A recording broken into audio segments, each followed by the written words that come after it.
नमस्कार विद्यार्थी मित्रांनो. ड्रीम पोस्टमध्ये तुम्हाला सगळ्यांचे सहर्ष स्वागत.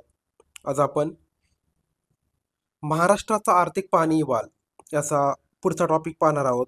तो म्हणजे कृषी व संलग्न कार्य. तर आपल्या इकॉनॉमिक सर्वेमधील सगळ्यात मोठा चॅप्टर असं आपण म्हणू शकतो बऱ्यापैकी, आणि जो की आपल्याला मेन्सच्या अँगलने खूप इम्पॉर्टंट आहे. कारण आपण जर राज्यसेवेचा जर सिलेबस पाहिला तर GS4 मध्ये ऑलमोस्ट 1/4 वेटेज जर आपण पकडलं तर ते तर आपलं ॲग्रो इकॉनॉमिक्सला. आणि आपण हे ऑलरेडी कोर आपले जे लेक्चर्स पाहिले GS4चे, त्याच्यामध्ये सगळ्यांचा आपण स्टडी केला आहे. त्याच्यामुळे तुम्हाला काही गोष्टी याच्यामध्ये रिपीट देखील वाटू शकतात. कारण आपल्याला माहिती आहे बऱ्याचशा स्कीम वगैरे आहेत हे ऑलरेडी आपण आपल्या सिलेबसमध्ये कव्हर केल्यात, आणि त्याच तुम्हाला सर्वेमध्ये काही काही दिसतील. आणि एक्झाममध्ये शक्यतो आता ट्रेंड कसा झाला आपल्याला माहिती आहे की जे काही स्कीम वगैरे आहेत ना, तर त्याच्या प्रोव्हिजन विचारतात की ती स्कीम कधी चालू झाली, तिचं काही नवीन फंक्शन ॲड झालं आहे का, तिचं काही नाव चेंज झालं आहे का, कुठल्या मिनिस्ट्रीच्या अंडर आहे, त्याच्यामध्ये असणाऱ्या प्रोव्हिजन कुठल्या, आत्तापर्यंत त्याच्यामध्ये काय काय प्रगती झाली, राईट. म्हणजे कुठली संस्था वगैरे आले का, किती एखादी आकडेवारी असेल, म्हणजे समजा अमुक अमुक योजनेखाली काय काय गोष्टी प्रोव्हाइड केल्या जातात, तर अशा सगळ्या गोष्टी याच्यामध्ये डिटेलमध्ये विचारल्या जातात. आणि त्यामुळे आपल्याला हा जो टॉपिक आहे ॲग्रो इकॉनॉमिक्सचा सर्वेमधून देखील डिटेल करायचा आहे. तर भारतीय शेती व ग्रामीण विकासमध्ये आपल्याला हे सगळे टॉपिक पाहायला भेटतात आपल्या सिलेबसमध्ये.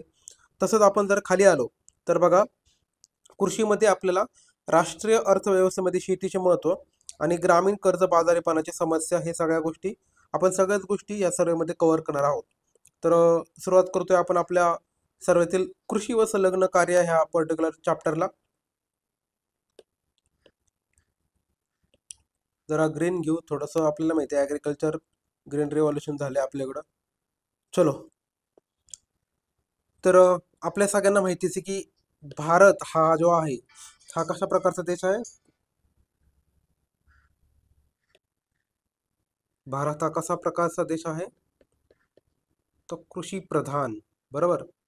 म्हणजे आपली मॅक्झिमम जनता जी आहे ती शेतीवर अवलंबून आहे, आपल्या सगळ्यांना माहितीच आहे. जवळपास किती येतं, जवळपास 50% जास्त जनता आहे आपल्याला लॉजिकली माहिती, कॉमन सेन्सने माहिती, आपण एवढे दिवस सगळं स्टडी करत आलेलो आहोत. त्याच्यात काय असं वेगळं अवघड डेटा काही नाही पाठ करण्यासाठी. हां, आता आपण जर त्याचं GDP मधील कॉन्ट्रीब्युशन जर विचार केला तर विचार करा, तो तुम्हाला थोडंसं कोड्यात टाकू शकतो. तो सध्या फक्त 12%. म्हणजे आपल्याला माहिती स्वातंत्र्य भारताला ज्यावेळेस मिळालं त्याच 50%पेक्षा वाटा जो आपला GDPचा होता आपल्या नॅशनल GDP मध्ये, लक्षात घ्या, ॲग्रिकल्चरचा होता, राईट. आणि इवन महाराष्ट्रामध्ये देखील जवळपास तशी परिस्थिती होती, बरोबर. आणि नंतर झालं काय आपल्याला माहिती आहे की ॲग्रिकल्चर नंतर आपण मॅन्युफॅक्चरिंगकडे अर्थात उत्पादनकडे शिफ्ट झालो. आणि त्याच्यानंतर सध्या आपल्याला माहिती आहे सध्या सर्व्हिस अर्थात सेवा क्षेत्राचा वाटा मोर दॅन 50%, म्हणजे अराउंड 55% आहे. तर शेती क्षेत्राचा वाटा लक्षात ठेवा, महाराष्ट्राच्या GDP मध्ये जवळपास किती टक्के, तर 12% आहे, राईट. तर तुम्हाला त्या गोष्टी लक्षात ठेवायच्यात, म्हणजे हे फॅक्ट वेगळी लक्षात ठेवायचे आहे. आता यानंतर पुढचं बघा, तुम्हाला काय विचारलं जातं की राज्यामध्ये जर आपण निव्वळ पेरणी क्षेत्राचा विचार केला तर एकूण भौगोलिक क्षेत्राच्या किती टक्के आहे? आता निव्वळ पेरणी क्षेत्र काय असतं किंवा एकूण पेरणी क्षेत्र काय असतं, ह्याच्या सगळ्या गोष्टी आहेत आपण ऑलरेडी ॲग्रिकल्चरच्या टॉपिकमध्ये सगळ्या पाहिल्यात. म्हणून तर तुम्हाला मी आधी सांगितलं होतं की तुम्ही आपले GS4चे सगळे लेक्चर अगोदर कंप्लीट करा आणि त्यानंतर तुम्ही सर्वे वाचायला घ्या. तर तुम्हाला सर्वेची लिंक तुमच्या कोर सिलेबसशी लागेल. नाहीतर असं वाटेल की हे सगळे फॅक्ट्स वगैरे डोक्यावरून जातात का. कारण या सगळ्यात प्रत्येक गोष्टी या ठिकाणी एक्सप्लेन करणं ते खूप मोठं लेक्चर होऊन जाईल. त्यामुळे मी असं अजून करतो की तुम्हाला या गोष्टी बेसिक माहीत आहेत, राईट. आता निव्वळ पेरणी क्षेत्र जे आहे मित्रांनो, तो आपल्याकडे एकूण क्षेत्राच्या किती आहे, 54%, राईट. आणि आपलं जवळपास 1/3 म्हणजे 1/3, जवळपास 1/3 म्हणजे किती, 33% भाग जर राऊंड फिगर आपण पकडली, राईट. तर राऊंड फिगर किती येते, 1/3 ही आपली कमी पावसाच्या पर्जन्य छायेच्या प्रदेशामध्ये येते, ठीक आहे. तर हे झालं सगळ्या गोष्टी. आणि आपल्याला माहिती आहे की मान्सूनचा प्रॉब्लेम काय असतो, आपल्याकडे मान्सून अनियमित असतो, कधी ला निना, राईट, कधी अल निनो. त्याच्यामुळे नंतर इकडचे वारे आले तिकडचे वारे आले, स्थानिक जे काही हवामान असतं त्याचा परिणाम, ह्या गोष्टी मान्सूनच्या झाल्या. बाकी आपण जर विचार केला तर जे ॲग्रिकल्चर इनपुट्स असतात, मार्केटमधील जे काही प्राईसचे फ्लक्च्युएशन होतात, सरकारची ध्येय धोरणं, या सगळ्यामुळे भरपूर सारे प्रॉब्लेम आपल्या शेती क्षेत्रासमोर उभे असतात. आणि या सगळ्यांच्या गोष्टींचा विचार करून सरकारला काय करावं लागतं, वेगवेगळे धोरणं राबवावे लागतात, वेगवेगळ्या योजना राबवाव्या लागतात. तर सुरुवात करू आपण पहिल्या मुद्द्यापासून, तो म्हणजे मान्सून 2023. तर तुम्हाला असा प्रश्न विचारला जाऊ शकतो की ह्या वर्षी किती टक्के पाऊस झाला. तर असे फॅक्ट्स तुम्हाला महत्त्वाचे लक्षात ठेवायचे आहेत की मान्सूनचं आगमन कधी झालं 2023 मध्ये. तर कारण बघा 2023चे डेटा काय घेतोय आपण, कारण सर्वे आपला 2023-24चा आहे, तो ऑब्विसली मग 2023चा डेटा घ्यावा लागेल, राईट. आणि हे आकडे ऑलमोस्ट स्टेबल झालेले असतात. तुम्हाला लेटेस्ट डेटा कोणी एकदम परफेक्ट देणार नाही अवेलेबल करून, कारण त्याच्यामध्ये खूप फार सारे चेंजेस होत असतात, अपडेट होत असतात, लक्षात ठेवा. तर 11 जून 2023ला मान्सूनचं आगमन झालंय राज्यामध्ये. आणि जर टोटल सरासरी पाऊस जर विचारला तर 4 महिन्याचा आपल्याला माहिती आहे तो पावसाचा कालावधी आहे, राईट. तर जून, जुलै, सप्टेंबर, ऑक्टोबर तसं 4-5 होतात ते. पण जर ओव्हरऑल ॲव्हरेज आपण पकडला तर तो किती होता पावसाचा, तो होता लक्षात ठेवा 86.4% एवढ्या टक्के आपल्याकडे पाऊस पडलेला आहे. 100च्या किती, 100% जर आपलं नॉर्मल असेल तर 86.4% पाऊस पडलाय. आणि याच्यामध्ये असे देखील तालुके की त्याच्यामध्ये पाऊस कमी जास्त झालाय, म्हणजे ते आता एवढं डिटेलमध्ये तुम्हाला विचारणार नाही की किती तालुक्यामध्ये पाऊस कमी पडला, हे जास्त डिटेलमध्ये करू नका. तुम्हाला मेन महत्त्वाचं काय की पाऊस आला कितीला, 11 जूनला, आणि किती टक्के पडला तर 86.4%. आता याच्यामध्ये खाली तुम्हाला आहे ना की तालुक्यांची संख्या दिली की किती टक्के पाऊस पडलाय काय, राईट. त्या हिशोबाने पावसाची वर्गवारी केली, म्हणजे सरासरीची टक्केवारी घेऊन केले. हा देखील डेटा काय तुम्हाला जास्त महत्त्वाचा नाही, त्यामुळे याला जास्त काय फोकस करू नका. आता पुढे आपण विभागनीय आहे, आपण त्याच्या ठिकाणी पाऊस दिला, हे देखील तुम्हाला महत्त्वाचं नाही, हे देखील जास्त काही वाचायची गरज नाही. हा, तुम्हाला वेळ जर भेटला तर वाटलं की मला खूपच क्युरियोसिटी आहे तर तुम्ही वाचू शकता. असं नको करू की मी तुम्हाला म्हटलं नाही म्हणजे वाचायचंच नाही. तुम्हाला एक अंदाज येण्यासाठी की आपल्याला ओव्हरऑल ट्रेंड कसा आहे, राईट. आणि आपल्याला माहिती की ट्रेंड कधी कॉन्स्टंट नसतो. जरी असा प्रश्न तुम्हाला परीक्षेमध्ये आला तर तुम्हाला लॉजिकली सॉल्व्ह करता आला पाहिजे की आपल्याला माहिती की पावसाचा ट्रेंड कधीही कॉन्स्टंट नसतो, लक्षात ठेवा. आपल्याकडे माहिती मान्सून कसा आहे, अल्निनो, लानिना, जे काय सगळ्या गोष्टी फॅक्टर असतात, त्याच्यामुळे ते ट्रेंड फ्लक्च्युएट होत असतो. आता या ठिकाणी बघा राज्यात पडलेल्या पावसाची सरासरी दिलेली आहे तुम्हाला, बरोबर. तर ही आपल्याला सरासरी जी दिली जवळपास 2019 पासून 2023 पर्यंत, तर तुम्हाला दिसत असेल की कुठंच तुम्हाला असं एक कॉन्स्टंट असं ट्रेंड दिसत नाहीये. म्हणजे 2019 मध्ये आपण विचार केला तर सगळ्यात जास्त पाऊस कधी पडला होता, ऑक्टोबरमध्ये, ठीक आहे. 2020 मध्ये तो देखील ऑक्टोबरमध्ये पडला होता, ठीक आहे. त्याच्यानंतर 2021 मध्ये बघा, 2021 मध्ये पाऊस कधी पडला सगळ्यात जास्त, सप्टेंबरमध्ये. नंतर 2022 मध्ये पुन्हा ऑक्टोबरमध्येच पडलाय.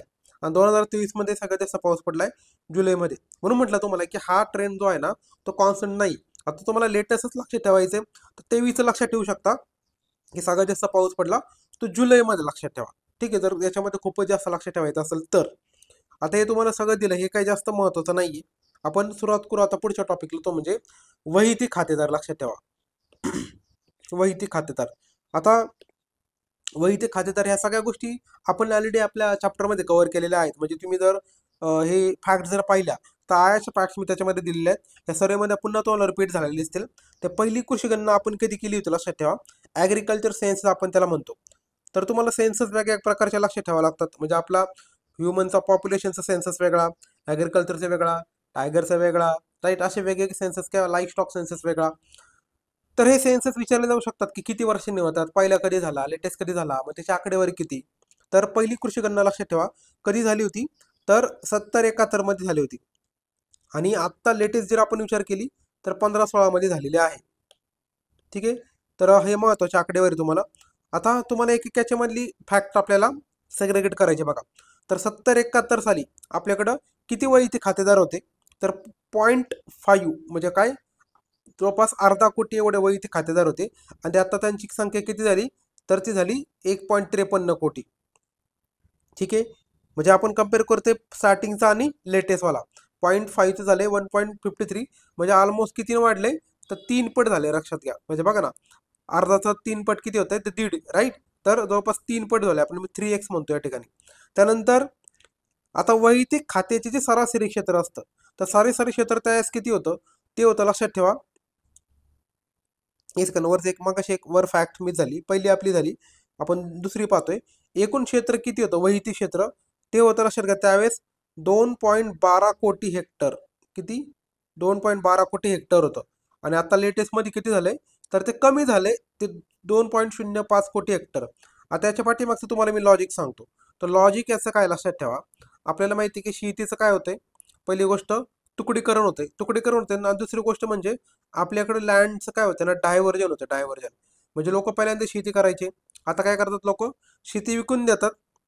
आणि जी व्यक्ती शेती कोणी जमीन विकत घेतं, मग त्याच्यामध्ये लोक काय करतात एक तर घरे बांधणे, राईट, एखादी इंडस्ट्री उभारणे म्हणजे उद्योग उभारणे, किंवा मग ते एखाद्या त्या ठिकाणी गव्हर्नमेंटचा एखादी प्रोजेक्ट आलेला असेल तर त्या ठिकाणी देखील जमीन जाते. आपल्याला माहिती आहे वेगवेगळ्या प्रोजेक्टसाठी गव्हर्नमेंट काय करतं, लँड ॲक्विजिशन करतं, जमिनीचं संपादन करतं. त्यामुळे काय झालंय, एकूण वैयक्तिक क्षेत्र जे आहे ना, ते ऑब्व्हियसली कमी झाले. हे तुम्हाला कॉमन सेन्सनी लॉजिकली कळलं पाहिजे. इथं लॉजिक मी तुम्हाला सांगितलं, राईट. ते किती झाले, 2.12 कोटी हेक्टरचं झाले, 2.05 कोटी हेक्टर. म्हणजे जवळपास ते जर आपण विचार केला तर 12 मधून 5 गेले किती होतात, जवळपास 0.07 एवढं कोटी हेक्टर ते कमी झाले. आता जर सरासरी क्षेत्र जर तुम्हाला विचारलं 70-71च्या तुलनेमध्ये, तर सरासरी क्षेत्र बघा त्यावेळेस किती होतं, 4.28 हेक्टर होतं. 28 हेक्टर बरं का, कोटी इथं लावू नका, कारण ते टोटल वेगळं, हे एकूण होतं आणि इथं आपण सरासरी घेतोय. तर सरासरी किती होतं म्हणजे आत्ता 71मध्ये, तर ते होतं 4.28 हेक्टर. आणि ते आता किती कमी झाले, तर 1.34 हेक्टर. याचं देखील तुम्हाला मी कारण आत्ता मग कशी सांगून दिलंय, की आपल्याकडं काय झालं, तुकडेवारी झाली. तुकडेवारी झाली म्हणजे कसं आहे, जमिनीची वाटप होतात आपल्याला माहिती आहे. जर वडिलोपार्जित जमीन असेल तर आपल्याकडं आपण वाटून घेतो भावंडामध्ये, राईट. आणि त्याच्यामुळे काय होतं, जी 100 एकर जमीन असेल मग ती 10 भावंडामध्ये वाटून झाली, ते प्रत्येकाला 10-10 एकर येणार. आलं लक्षात. आणि आपल्याकडे माहिती आहे पॉप्युलेशन जशी जशी वाढत जाईल तसं तसं तुकडेवारीचं प्रमाण वाढत जातं. तसं तसं जमिनीची काय आपण म्हणतो ना की डिस्ट्रीब्युशन वाढत जातं. आणि त्यामुळे ही जी आहे ना सरासरी घट काय होते, होत राहते त्याच्यामध्ये. म्हणजे काय, ऑलरेडी आपल्याकडे जमीन कमी होते, त्याच्यामध्ये तुम्ही काय करताय, अजून तुकडेवारी करताय. मग त्यामुळे काय होतं, सरासरी जे तुमचं वैयक्तिक खात्याचं क्षेत्र आहे ते कमी होत चाललंय. तर तुम्हाला ही आकडेवारी पाठ करायचे, 1.34 हेक्टर पाठ करून ठेवा. आता जर तुम्हाला असं विचारलं की SC म्हणजे अनुसूचित जातींचं जर विचारलं, तर अनुसूचित जातींचं लक्षात ठेवा किती होतं, 1995-96 कम्पेअर केलं आपण त्यांना, त्यावेळेस होतं 1.47 हेक्टर, राईट. आणि आता ते किती झाले, 1.24 हेक्टर. ठीक आहे, 1.47 झाले, 1.24 हेक्टर. नंतर पुढचं बघा, STs शेड्यूल्ड ट्राईब्स. तर शेड्यूल्ड ट्राईबच्या बाबतीत मध्ये कसं आहे, 1995-96 साली किती होतं, तर ते होतं 2.15 हेक्टर. आणि आता किती झाले ते, 1.76 हेक्टर. ठीक आहे. म्हणजे जर जर आपण फरक जर विचारात घेतला तर वरच्या ठिकाणी जवळपास कितीने कमी झाले, राऊंड फिगर आपण जर पकडलं तर जवळ पॉईंट्स, हे बघा, 1.47 वजा 1.24, बघा तुम्ही किती, 7तून 4 गेले किती झाले, 3. आणि 4तून 2 केले किती झाले, 2. म्हणजे जवळपास 0.23 एवढं ते कमी झाले, राईट, हेक्टर. आणि या ठिकाणी किती कमी झाले, 2.15 मधून 1.76 जर गेले तर ते किती होतात, जवळपास 24 आणि 15 किती होतात, जवळपास 0.39 एवढे हेक्टर ते कमी झाले. ठीक आहे. त्याच्यानंतर महिला व इथे खातेदारांचं आपण जर प्रमाण विचारात घेतलं तर 95-96 साली किती होतं, तर ते, मी तर FE करतो फिमेल, तर ते 12.9% होतं. आणि ते वाढून फक्त किती वाढले बघा, फक्त 15.5% झाले. म्हणजे महिलांचे स्टेटस म्हणतो आपण, म्हणावं तेवढं सुधारलेलं नाहीये. त्यांच्या नावाखाली जे असलेलं वैयक्तिक खातेदाराचं क्षेत्र आहे ते त्यावेळेस 1.58 हेक्टर होतं, ते आता कमी होऊन 1.22 हेक्टर झाले. आणि जर प्रमाण म्हटलं तर 12.9%, आता लेटेस्ट झाले किती, 15.5%. आणि जर सरासरी वैयक्तिक क्षेत्र जर आपण विचार केला, आपण ॲव्हरेज लँड होल्डिंग विचार केला, तर तो 1.58 हेक्टर होता, तो आता झाला 1.22 हेक्टर, राईट. तर या दोन वेगवेगळ्या गोष्टी, त्याच्यामध्ये कन्फ्युजन करू नका. ठीक आहे. तर ठीक आहे, आपण वैयक्तिक खातेदारांचं प्रमाण विचार करतो, म्हणजे टोटल 100% असेल, त्यापैकी महिलांचा वाटा किती आहे, तर तो होता 12.9%, तो आता किती झालाय, तर तो झाला 15.5%, बरोबर. आणि याच्यामध्ये आपण विचारलं तर महिलांकडे किती सरासरी वैयक्तिक क्षेत्र आहे यांच्यापैकी, तर आधी होतं ते 1.58 हेक्टर आणि आता ते झाले 1.22 हेक्टर. असं ते दोन आहेत, लक्षात ठेवा. त्या दोघांमध्ये कन्फ्युजन करू नका, राईट. आता पुढचं या ठिकाणी तुम्हाला आकडेवर दिलेली आहे, म्हणजे आपण सरासरी वैयक्तिक क्षेत्र घेतलंय. आणि मग अल्पसीमांत अत्यल्प म्हणजे काय, स्मॉल किंवा मार्जिनल फार्मरचं याचं किती आहे, स्मॉल फार्मरचं किती आहे, त्याच्यानंतर सेमी मिडियमचं किती आहे, मिडियमचं किती आहे, आणि लार्ज फार्मरचं किती आहे. तर एक क्रायटेरिया देखील तुम्हाला हे विचारले जातात, लक्षात ठेवा, की अत्यल्प म्हणजे काय, राईट. तर आपल्याला माहिती की मार्जिनल किंवा स्मॉल फार्मर हा जो क्रायटेरिया आहे तर तो आहे 1 हेक्टरपर्यंतचा. नंतर स्मॉल फार्मर जो आहे तो 1 ते 2 हेक्टर, राईट. म्हणजे मार्जिनल म्हटलं की 1 हेक्टर, स्मॉल म्हटलं तर 1 ते 2 हेक्टर, सेमी मिडियम म्हटलं तर 2 ते 4, त्याच्यानंतर मिडियम म्हटलं 4 ते 10, किंवा निम्न मध्यमला सेमी म्हणण्यापेक्षा आपण काय करू, इथं लोअर म्हणतात, लक्षात घ्या त्याला लोअर, राईट. हे तुमचं मार्जिनल, मी इंग्लिशमध्ये पण लिहितो म्हणजे तुमचं ते लक्षात राहील. मार्जिनल, नंतर स्मॉल, नंतर लोअर मीडियम, नंतर अप्पर मीडियम. हे मीडियमचे प्रकार आहेत, लक्षात घ्या मीडियम. आणि शेवटी तुमचं लार्ज फार्मर, ज्यांच्याकडे 10 हेक्टरपेक्षा जास्त. हे हेक्टरमध्ये बरं का, तुम्हाला पुन्हा सांगतो हेक्टरमध्ये आहे, हे गुंठ्यामध्ये वगैरे नाही. हे कशामध्ये आहे तर हे हेक्टरमध्ये. ठीक आहे. तर हे तुम्हाला असं देखील विचारलं जाऊ शकतं की क्रायटेरिया काय आहे त्याचा. तर याच्यामध्ये तुम्हाला दिले की सगळ्यात जास्त कोणाकडे वगैरे त्या हिशोबाने.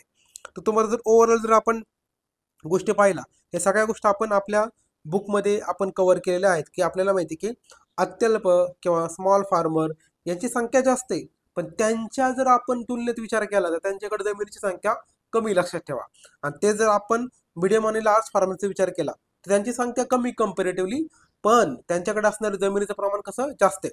म्हणजे थोडक्यामध्ये तुम्हाला मी कंपॅरिझन करून सांगतो की अंबानी व्यक्ती एकच आहे, पण त्यांच्याकडे बघा ना संपत्ती किती आहे. पण तेच भारताचे 50 कोटी आपण जर गरीब जनता पकडली, पण आणि त्यांच्याकडे संपत्ती किती, असं आपण कंपॅरिझन करू शकतो, असं मला थोडक्यात सांगायचंय. राईट. तर एक खोडतो, उगाच अंबानी साहेब म्हणतील की माझं कशाला कंपॅरिझन करता. असो, चलो. तर निवडक राज्यामधील वैयक्तिक खातेदारांची संख्या या ठिकाणी आपल्याला पाहिजे. आता हे तुम्हाला विचारलं जाऊ शकतं की महाराष्ट्र राज्यामध्ये आपल्याकडे सरासरी वैयक्तिक क्षेत्र किती. आता वरच आपण मागाशी पाहिलं बघा, ते 1.34 हेक्टर. संपूर्ण भारताचं प्रमाण किती आहे तर 1.08 हेक्टर. हे देखील मला पाठ करायचे. संपूर्ण भारताचं 1.08, महाराष्ट्राचं 1.34. आणि सगळ्यात जास्त विचारलं तिथे लक्षात घ्या पंजाब. पंजाबचं किती आहे 3.62. कारण का, तर पंजाबचं कारण काय रे, लॉजिक तुम्हाला माहित असेल की लहान राज्य आहे. तर लहान राज्य आपल्याला माहिती आहे, आणि त्याच्यामुळे मग जमिनीचा आपण विचार केला, आणि मग लहान राज्य असल्यामुळे पॉप्युलेशन देखील बऱ्यापैकी काय असणार, कमी आहे. त्याच्यामुळे मग त्या अँगल विचार केला तर ते थोडंसं जास्त आहे. लक्षात ठेवा, सरासरी वैयक्तिक क्षेत्र जे आहे ना त्याच्याकडे थोडंसं जास्त आहे. किती, 3.62. हे 3 कंपॅरिझन करून ठेवा, भारताचं किती आहे, महाराष्ट्राचं किती आहे, आणि सगळ्यात जास्त कुठलं आहे. त्यानंतर नैसर्गिक आपत्तीमुळे झालेल्या नुकसानीची भरपाई. आता आपल्याला ऑब्व्हियसली माहिती की नैसर्गिक नुकसान झालं की आपल्याला कुठले, पाऊस आला, अवकाळी पडला, गारपीट झाली, याच्यामुळे आपल्याला माहिती सरकार काय करतं, पंचनामे करतं आणि त्यांना मग नुकसान भरपाई देत असतं. तर ह्या काय काही गोष्टी तुम्हाला विचारणार नाही, सिलेबसमध्ये नाहीच ऑलमोस्ट त्या, तुम्हाला शक्यतो एक्झाममध्ये विचारणार पण नाही, अशी रँडम आकड्यावर विचारत नाही. आता आपण पुढचं पाहूया, लँड यूज अर्थात जमिनीचा वापर. आता लँड यूजचा आपण जर विचार केला तर आपल्याकडे किती जमीन जी आहे ना ती म्हणजे पिकांखाली आहे, त्याच्यापैकी जर विचार केला तर बघा टोटल आपलं भौगोलिक क्षेत्र किती आहे. तर भौगोलिक क्षेत्र बघा आपलं टोटल जे आहे ना ते 307.58 लाख हेक्टर एवढं आहे. म्हणजे ऑलरेडी आपण हे आपल्या बुकमध्ये कव्हर केलेलं आहेच आहे. तर देखील तुम्हाला आपण पुन्हा रिपीट होतं बघा, टोटल भौगोलिक क्षेत्र किती, 307.58 लाख हेक्टर. त्यापैकी जर आपण जर नुसता स्थूल क्षेत्राचा विचार केला, स्थूल क्षेत्राचा विचार किती पिकांखाली बरं का, पिकांखाली जर आपण क्षेत्राचा विचार केला तर तो 244.15 लाख हेक्टर, म्हणजे राऊंड फिगरमध्ये झालं तर जवळपास 80%. ठीक आहे. आणि जर असं म्हटलं की पिकांखाली निव्वळ क्षेत्र, तर ते येत आहे 164.90 लाख हेक्टर, म्हणजे राऊंड फिगर जवळपास 54%. ठीक आहे. तर ह्या फॅक्ट्स लक्षात ठेवा. हे लक्षात घ्या, स्थूल म्हणजे कसं असतं, ग्रॉस असतं, तुमचं टोटल असतं. याच्यामध्ये आपण काय करतो, दुबार पीक देखील पकडतो, म्हणजे 1 बार पीक, 2 बार पीक, ते सगळ्या गोष्टी त्याच्यामध्ये कन्सिडर करतो. आणि तुमचं जे नेट जे आहे ना, नेट निव्वळ, याच्यामध्ये आपण काय करतो, त्याच्यामध्ये तुम्ही किती वेळा त्याच्यामध्ये पिकं लावा, तुम्ही ॲटलिस्ट फक्त एकच पकडता त्याच्यामध्ये, राईट. आणि त्यामुळे नेटचा आकडा नेहमी कमीच असतो, लक्षात ठेवा. म्हणजे नेट हा नेहमी ग्रॉसपेक्षा कमी असतो, लक्षात ठेवा. ठीक आहे. आता अशा प्रकारचा आता आपण पाहिलं तर जीडीपीवर देखील त्यांनी राज्यसेवा पूर्व परीक्षेला प्रश्न विचारलेला होता, तर सॉरी कंबाईन पूर्व परीक्षेला. तर तुमचं 53.6% जे आहे ना, हा निव्वळ क्षेत्र आहे, पिकांखाली निव्वळ क्षेत्र. आणि पिकांखाली स्थूल क्षेत्र म्हटलं, टोटल म्हटलं, म्हणजे ग्रॉस म्हटलं, ग्रॉसच आपण टोटल म्हणू, तर ते आहे तुमचं 79.4%. ठीक आहे. टक्केवारीमध्ये पण लक्षात ठेवा, आणि ह्या हेक्टरमध्ये पण लक्षात ठेवू शकता. त्यानंतर आता तुम्हाला या ठिकाणी हा जो चार्ट दिलाय ना, बघा, हा तुम्ही पाय चार्ट पाहू शकता. तर बघा या ठिकाणी तुम्हाला दिले की कुठल्या राज्यामधील जमिनीचा वापर कसा आहे 2022-23 साली, तर आपल्याला माहिती आहे की सगळ्याधिक निव्वळ पेरणी क्षेत्र किती आहे 54%.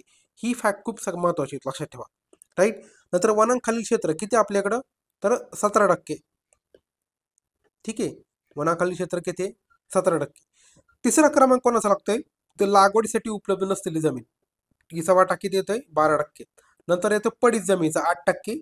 आणि सगळ्यात शेवटी लागवड नाही केलेली इतर जमीन 8%. हे जास्त काय महत्वाचे नाही, तुम्हाला सगळ्यात जास्त महत्वाचं काय, तर निव्वळ पेरणी क्षेत्र 1 क्रमांक, वनाखालील क्षेत्र 2 नंबर, आणि लागवडीसाठी उपलब्ध नसलेली जमीन तिसरा. तिसरा पण जास्त महत्वाचा नाही, पहिले 2 लक्षात ठेवा तुम्ही. ठीक आहे. यानंतर आपण पुढचा पाया कृषी उत्पादन. तर कृषी उत्पादनामध्ये सुरुवात करूया आपण खरीपपासून. खरीप म्हणजे काय आपल्याला माहिती आहे की आपण जे जूनपासनं सप्टेंबरपर्यंत जी पिकं लावतो, म्हणजे पावसाळ्यामध्ये जे आपण पिकं लावतो ते आपण त्याला खरीपमध्ये पकडतो बऱ्यापैकी. ठीक आहे. तर हे झाले खरीप.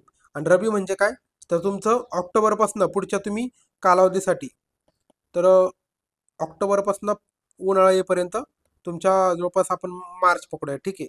तर हा कालावधीपर्यंत तुमचा असतो तुमचा रबीचा हंगाम. तर हे झालं तुमचं खरीप आणि रबीचं ओव्हरऑल बेसिक गोष्टी.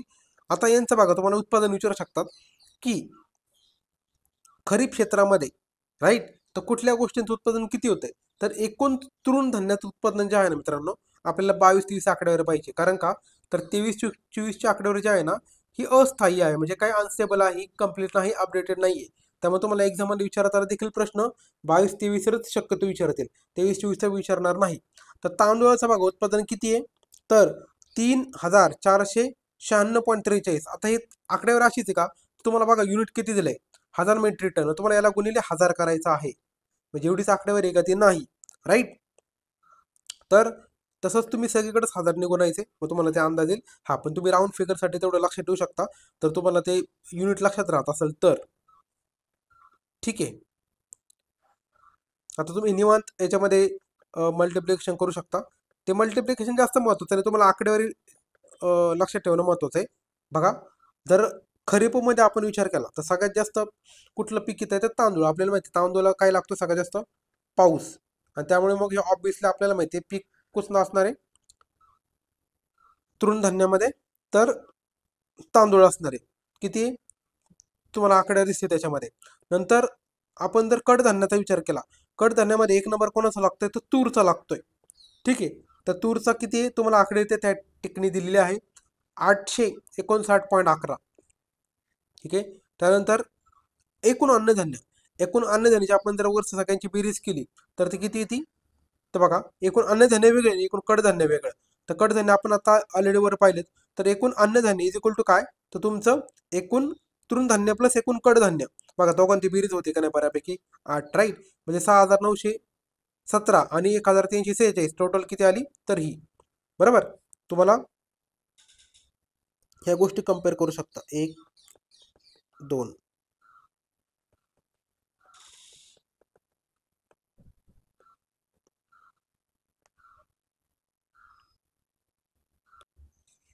त्याच्यानंतर एकूण तेलबियांचं उत्पादन आपण पाहिले आणि तुम्हाला खाली एकूण आकडेवारी दिसते.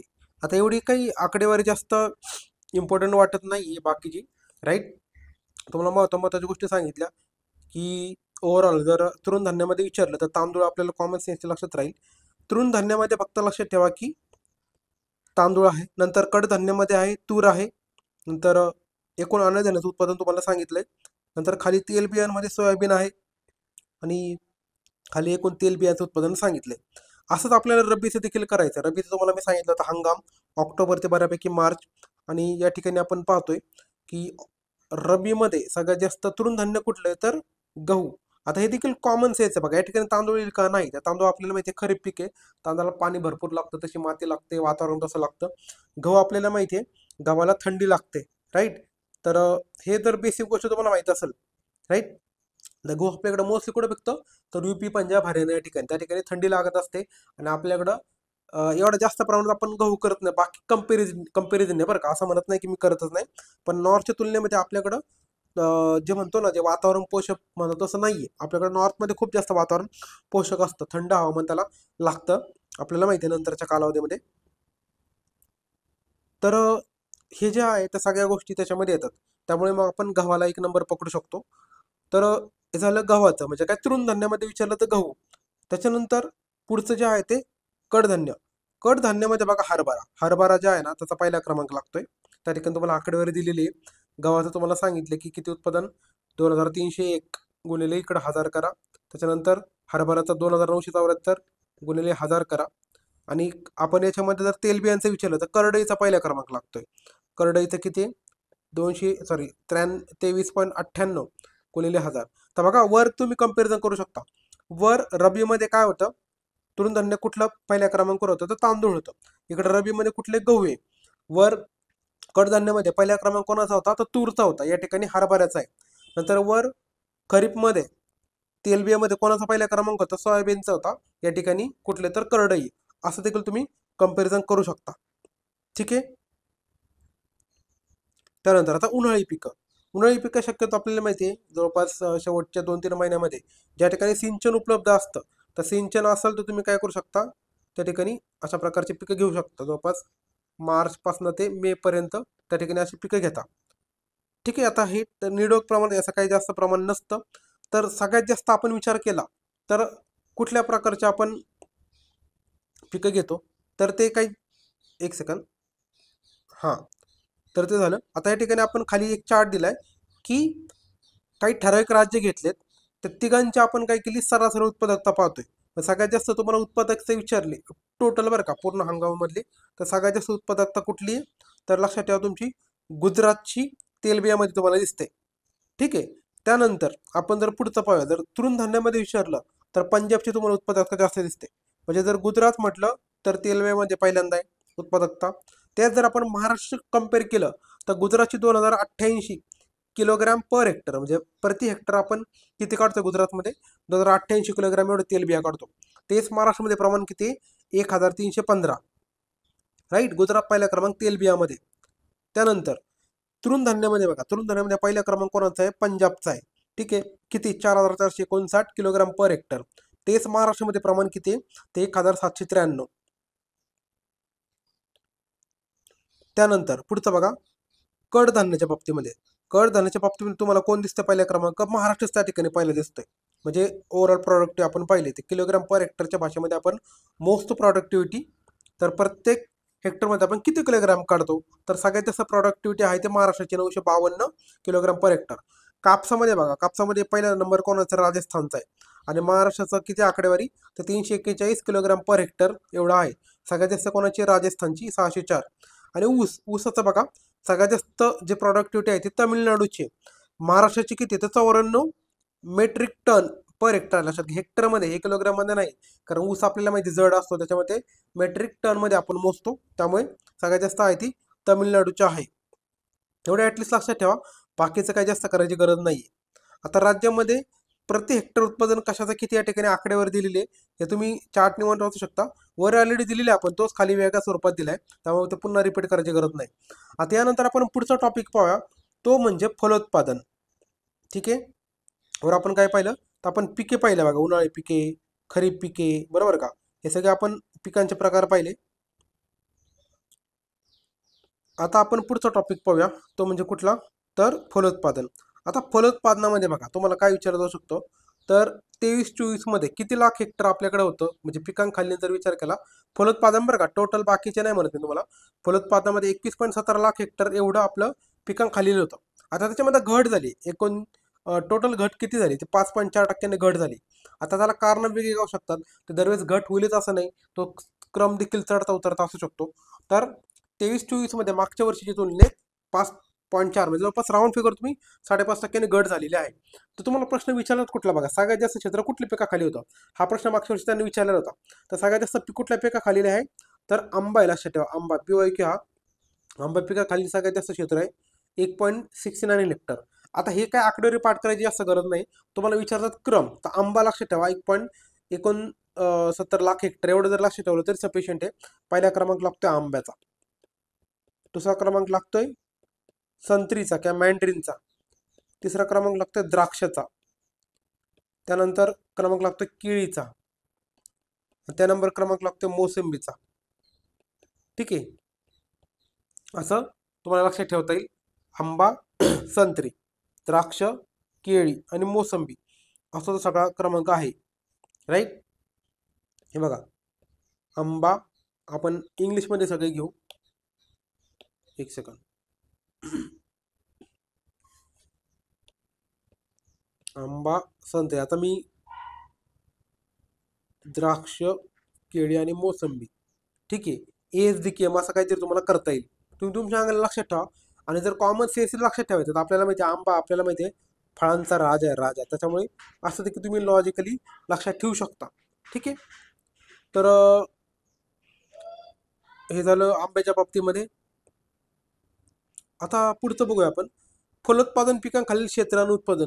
आता हे काय जास्त तुम्हाला एकदम चांगले महत्वाचं नाही, त्यामुळे ते काय जास्त वाचत नका बसू. आता आपण पुढचा पाहत आहे म्हणजे सेंद्रिय शेती. तर सेंद्रिय शेती म्हणजे काय, आपण त्याला ऑर्गॅनिक फार्मिंग असं म्हणतो. तर ऑर्गॅनिक फार्मिंगचा आजकाल सगळीकडे जमाना आहे. म्हणजे सगळीकडे तुम्ही पाहिलं असेल की ऑर्गॅनिक फूड खा, ऑर्गॅनिक फूड खा. तर अखिल भारतात मध्ये जर विचार केला तर सगळ्यात पहिला क्रमांक कोणाचा लागतो, तर MP चा लक्षात ठेवा. पहिला क्रमांक MP चा. महाराष्ट्राचा दुसरा क्रमांक आहे. महाराष्ट्राचा वाटा किती आहे, 27% आहे. म्हणजे राऊंड फिगर जर केलं तर जवळपास 1/4 जवळपास येतो, 1/4 पेक्षा जास्त. ठीक आहे, 27% वाटा आहे. त्यानंतर या ठिकाणी तुम्हाला क्षेत्र पण दिलंय की क्षेत्र कसं आहे, महाराष्ट्राचं कसं आहे, अखिल भारताचं कसं आहे, क्षेत्र देखील तुम्हाला त्या ठिकाणी दिलेलं आहे. तुम्हाला जर उत्पादनामध्ये विचारलं तर म्हणतोय बरं का, उत्पादनामध्ये म्हटलं तर पहिला क्रमांक कोणाचा, MPचा आहे. आणि दुसरा क्रमांक कोणाचा आहे, तर महाराष्ट्राचा आहे, लक्षात ठेवा. हे देखील आपण बुकमध्ये कव्हर केलेलं आहे की कोणाचा कोण पहिला क्रमांक वगैरे आहे. आता सुधारित बियाणे आपण पाहूया. पुढचा टॉपिक येतो तो म्हणजे सुधारित बियाणं.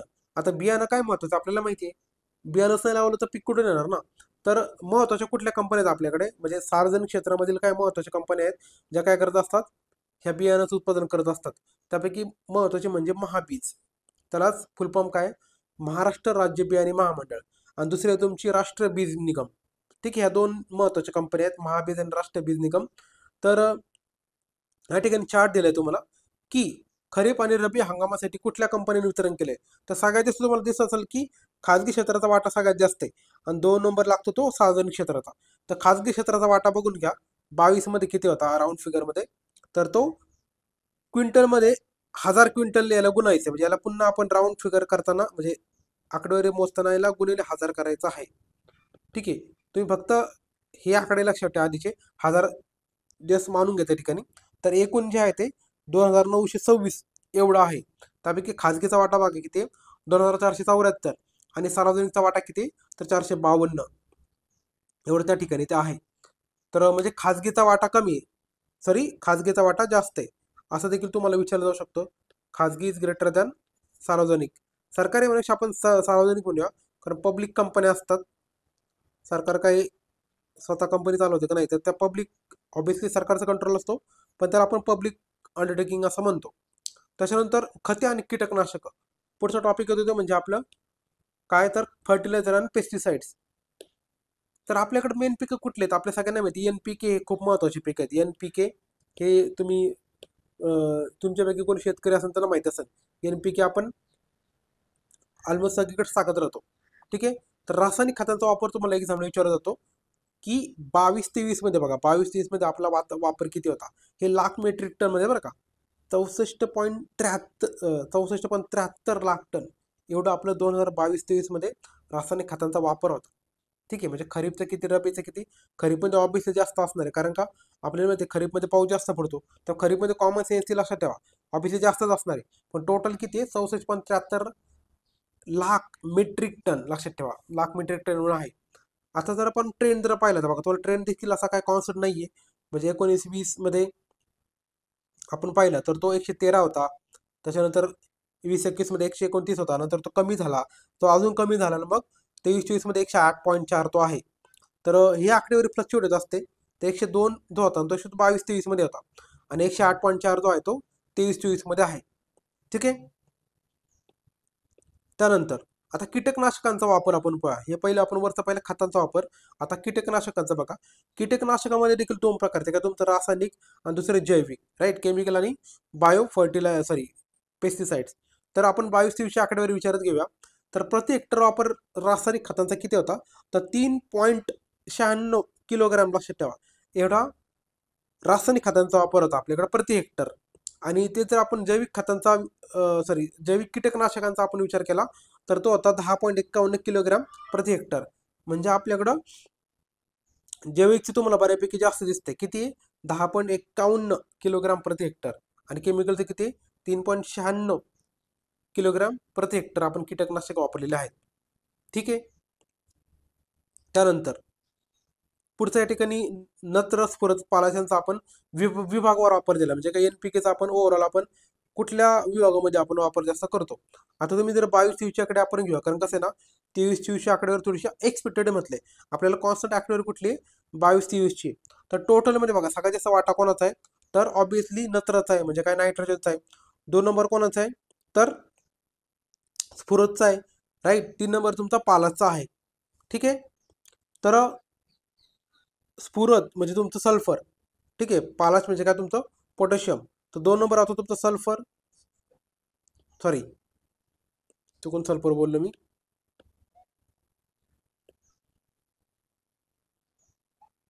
या ठिकाणी फॉस्फरस बोलायचं तुम्हाला. ठीक आहे. तर एन आपण काय करत होतो, नत्र, त्याच्यानंतर पी, आणि नंतर तुमचं के, राईट. तर असं ते ओव्हरऑल आकडेवारी आहे त्याच्यामध्ये. आणि सगळ्यात जास्त जर विभाग जर विचारला एकूण मध्ये, बरं आपण एकूण मध्ये पाहूया, सगळ्यात जास्त आपल्याला जर विभाग विचारला तर कुठला विभाग घेतोय, म्हणजे कुठला विभाग जास्त रासायनिक खतांचा वापर करतोय. तर बघा नाशिकमध्ये दिसतंय का तुम्हाला, नाही. पुण्यामध्ये आहे का, नाही. छत्रपती संभाजीनगरमध्ये आहे का, तर हो. तर छत्रपती संभाजीनगरमध्ये जास्त खतांचा वापर होतोय बघा.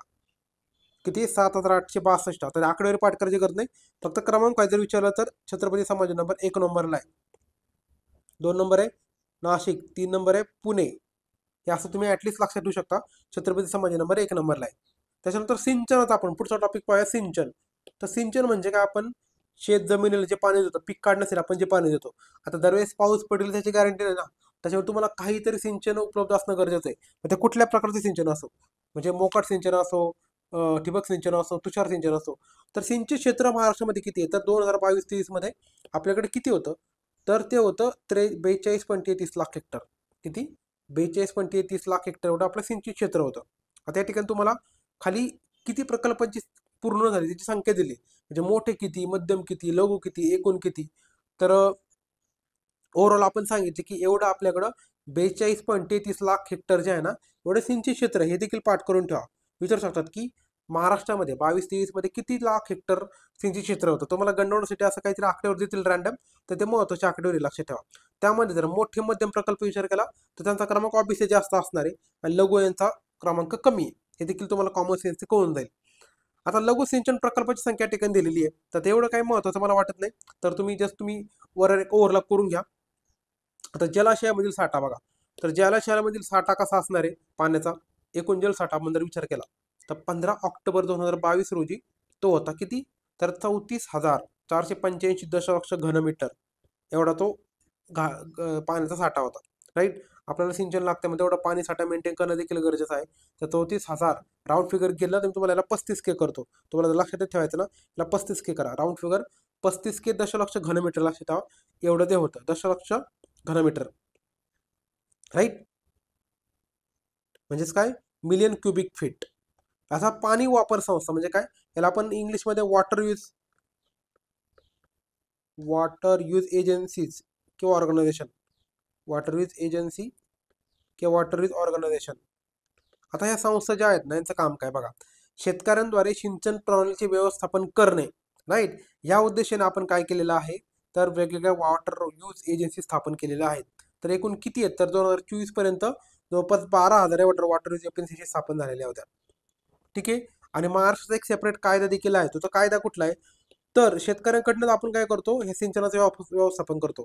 शेतकऱ्यांकडून व्यवस्थापन कायदा 2005 याच्या अंतर्गत जवळपास 1.18 लाख हेक्टरसाठी 318 पाणी वापर संस्थांची महाराष्ट्र सहकारी कायदा, कुठला कायदा 1960 त्याच्या अंतर्गत नोंदणी झालेली आहे. तर water use efficiency, sorry water use संस्था ह्या ज्या आहेत आपल्याकडे किती आहेत, तर ते टोटलमध्ये तर 12,556 आहेत. आणि किती जणांची नोंदणी आपण कायद्यानुसार केलेली आहे, तर 318 संस्थांची नोंदणी आपण महाराष्ट्र सहकारी संस्था कायदा 1960 अंतर्गत केलेली आहे. ठीक आहे. तर हे होतं पाणी वापर संस्था.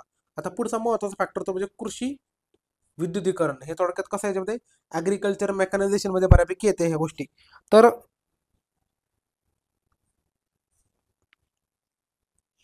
पंपाचे विद्युतीकरण. तर मार्च 2024 पर्यंत किती विद्युत पंपाचे कृषी पंपाचे विद्युतीकरण झालं तर 48.69 लाख. म्हणजे मी राऊंड फिगर जर पकडलं ना, पहिला आपण 49 करू, तुम्हाला अजूनच करायचं तर राऊंड फिगर 50 करू शकता. तर एवढं लक्षात ठेवा, कृषी पंपांचं विद्युतीकरण झालंय.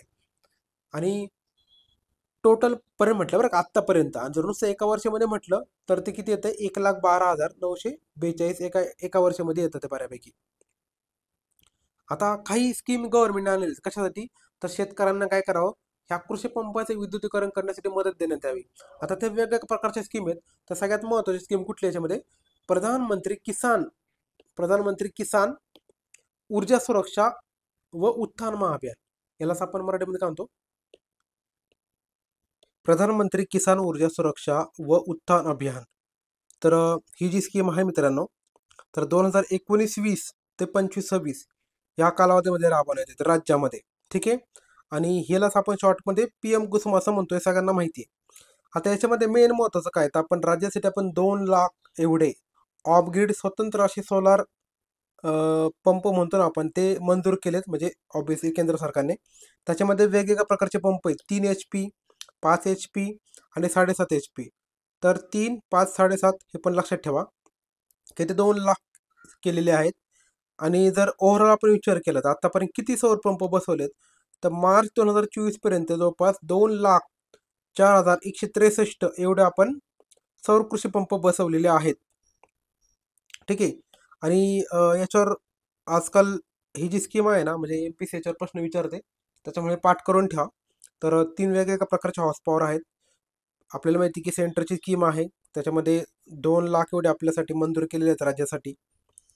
आता हे झालं तुमचं ॲग्री मेकॅनायझेशन मधला महत्त्वाचा चॅप्टर, म्हणजे कुठला टॉपिक, म्हणजे तर कृषी पंपांचे विद्युतीकरण. पुढचा टॉपिक आपण पाहूया, तो म्हणजे कृषी वित्त पुरवठा.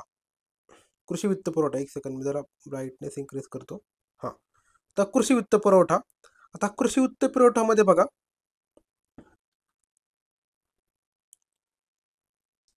आपल्याला सिलेबसमध्ये टॉपिक आहे, बरोबर. मी तुम्हाला एकदा दाखवून देतो. हां, हे बघा, कृषी पतपुरवठा. तर आपल्याला सिलेबसमध्ये टॉपिक आहे, तर त्या अँगलने सगळं आपल्याला ओव्हरऑल सिलेबस पाहायचा आहे याच्यामध्ये. आता आपल्याला एक महत्त्वाची संस्था अभ्यास करतो आपण, ती म्हणजे नाबार्ड. तर नाबार्ड जी संस्था आहे ती ॲग्रिकल्चर अँड रुरल बँकिंगसाठीची ॲपेक्स बँक मानली जाते. आणि याच्यावर देखील MPSCने भरपूर प्रश्न विचारलेला आहे. तर फक्त नाबार्ड आहे का, तर आपल्याला म्हणजे नाबार्ड काय करते, तर राज्य सहकारी बँक असतील, म्हणजे काय, तर आपली जी मध्यवर्ती बँक असते राज्याची, महाराष्ट्र राज्य सहकारी बँक. त्याच्यानंतर डिस्ट्रिक्ट लेवल बँक असते बघा, डिस्ट्रिक्ट कोऑपरेटिव्ह बँक. त्याच्यानंतर RRB असतात. तसंच जे काही कमर्शियल बँक असतात, म्हणजे शेड्यूल कमर्शियल बँक, यांच्या माध्यमातून काय केलं जातं, तर अल्प मध्यम मुदतीचं कर्ज पुरवलं जातं कोणाला, शेतकऱ्यांना. राईट. तर नाबार्ड स्वतः काय डायरेक्ट कर्ज देते का, नाही, तर ती रिफायनान्स कर्ज असते. म्हणजे ज्या संस्था शेतकऱ्यांना कर्ज देतात त्यांना रिफायनान्स करायचं काम नाबार्ड करत असते. आता तुम्हाला प्रश्न असा विचारला गेला होता मागच्या वर्षी, की सगळ्यात जास्त वाटा कोणाचा आहे, आणि हे देखील आपण आपल्या बुकमध्ये कव्हर केलं होतं लास्ट टाइम, सॉरी नोट्समध्येच कव्हर केलेलं होतं. बुक तर नंतर आलं ऑब्व्हियसली.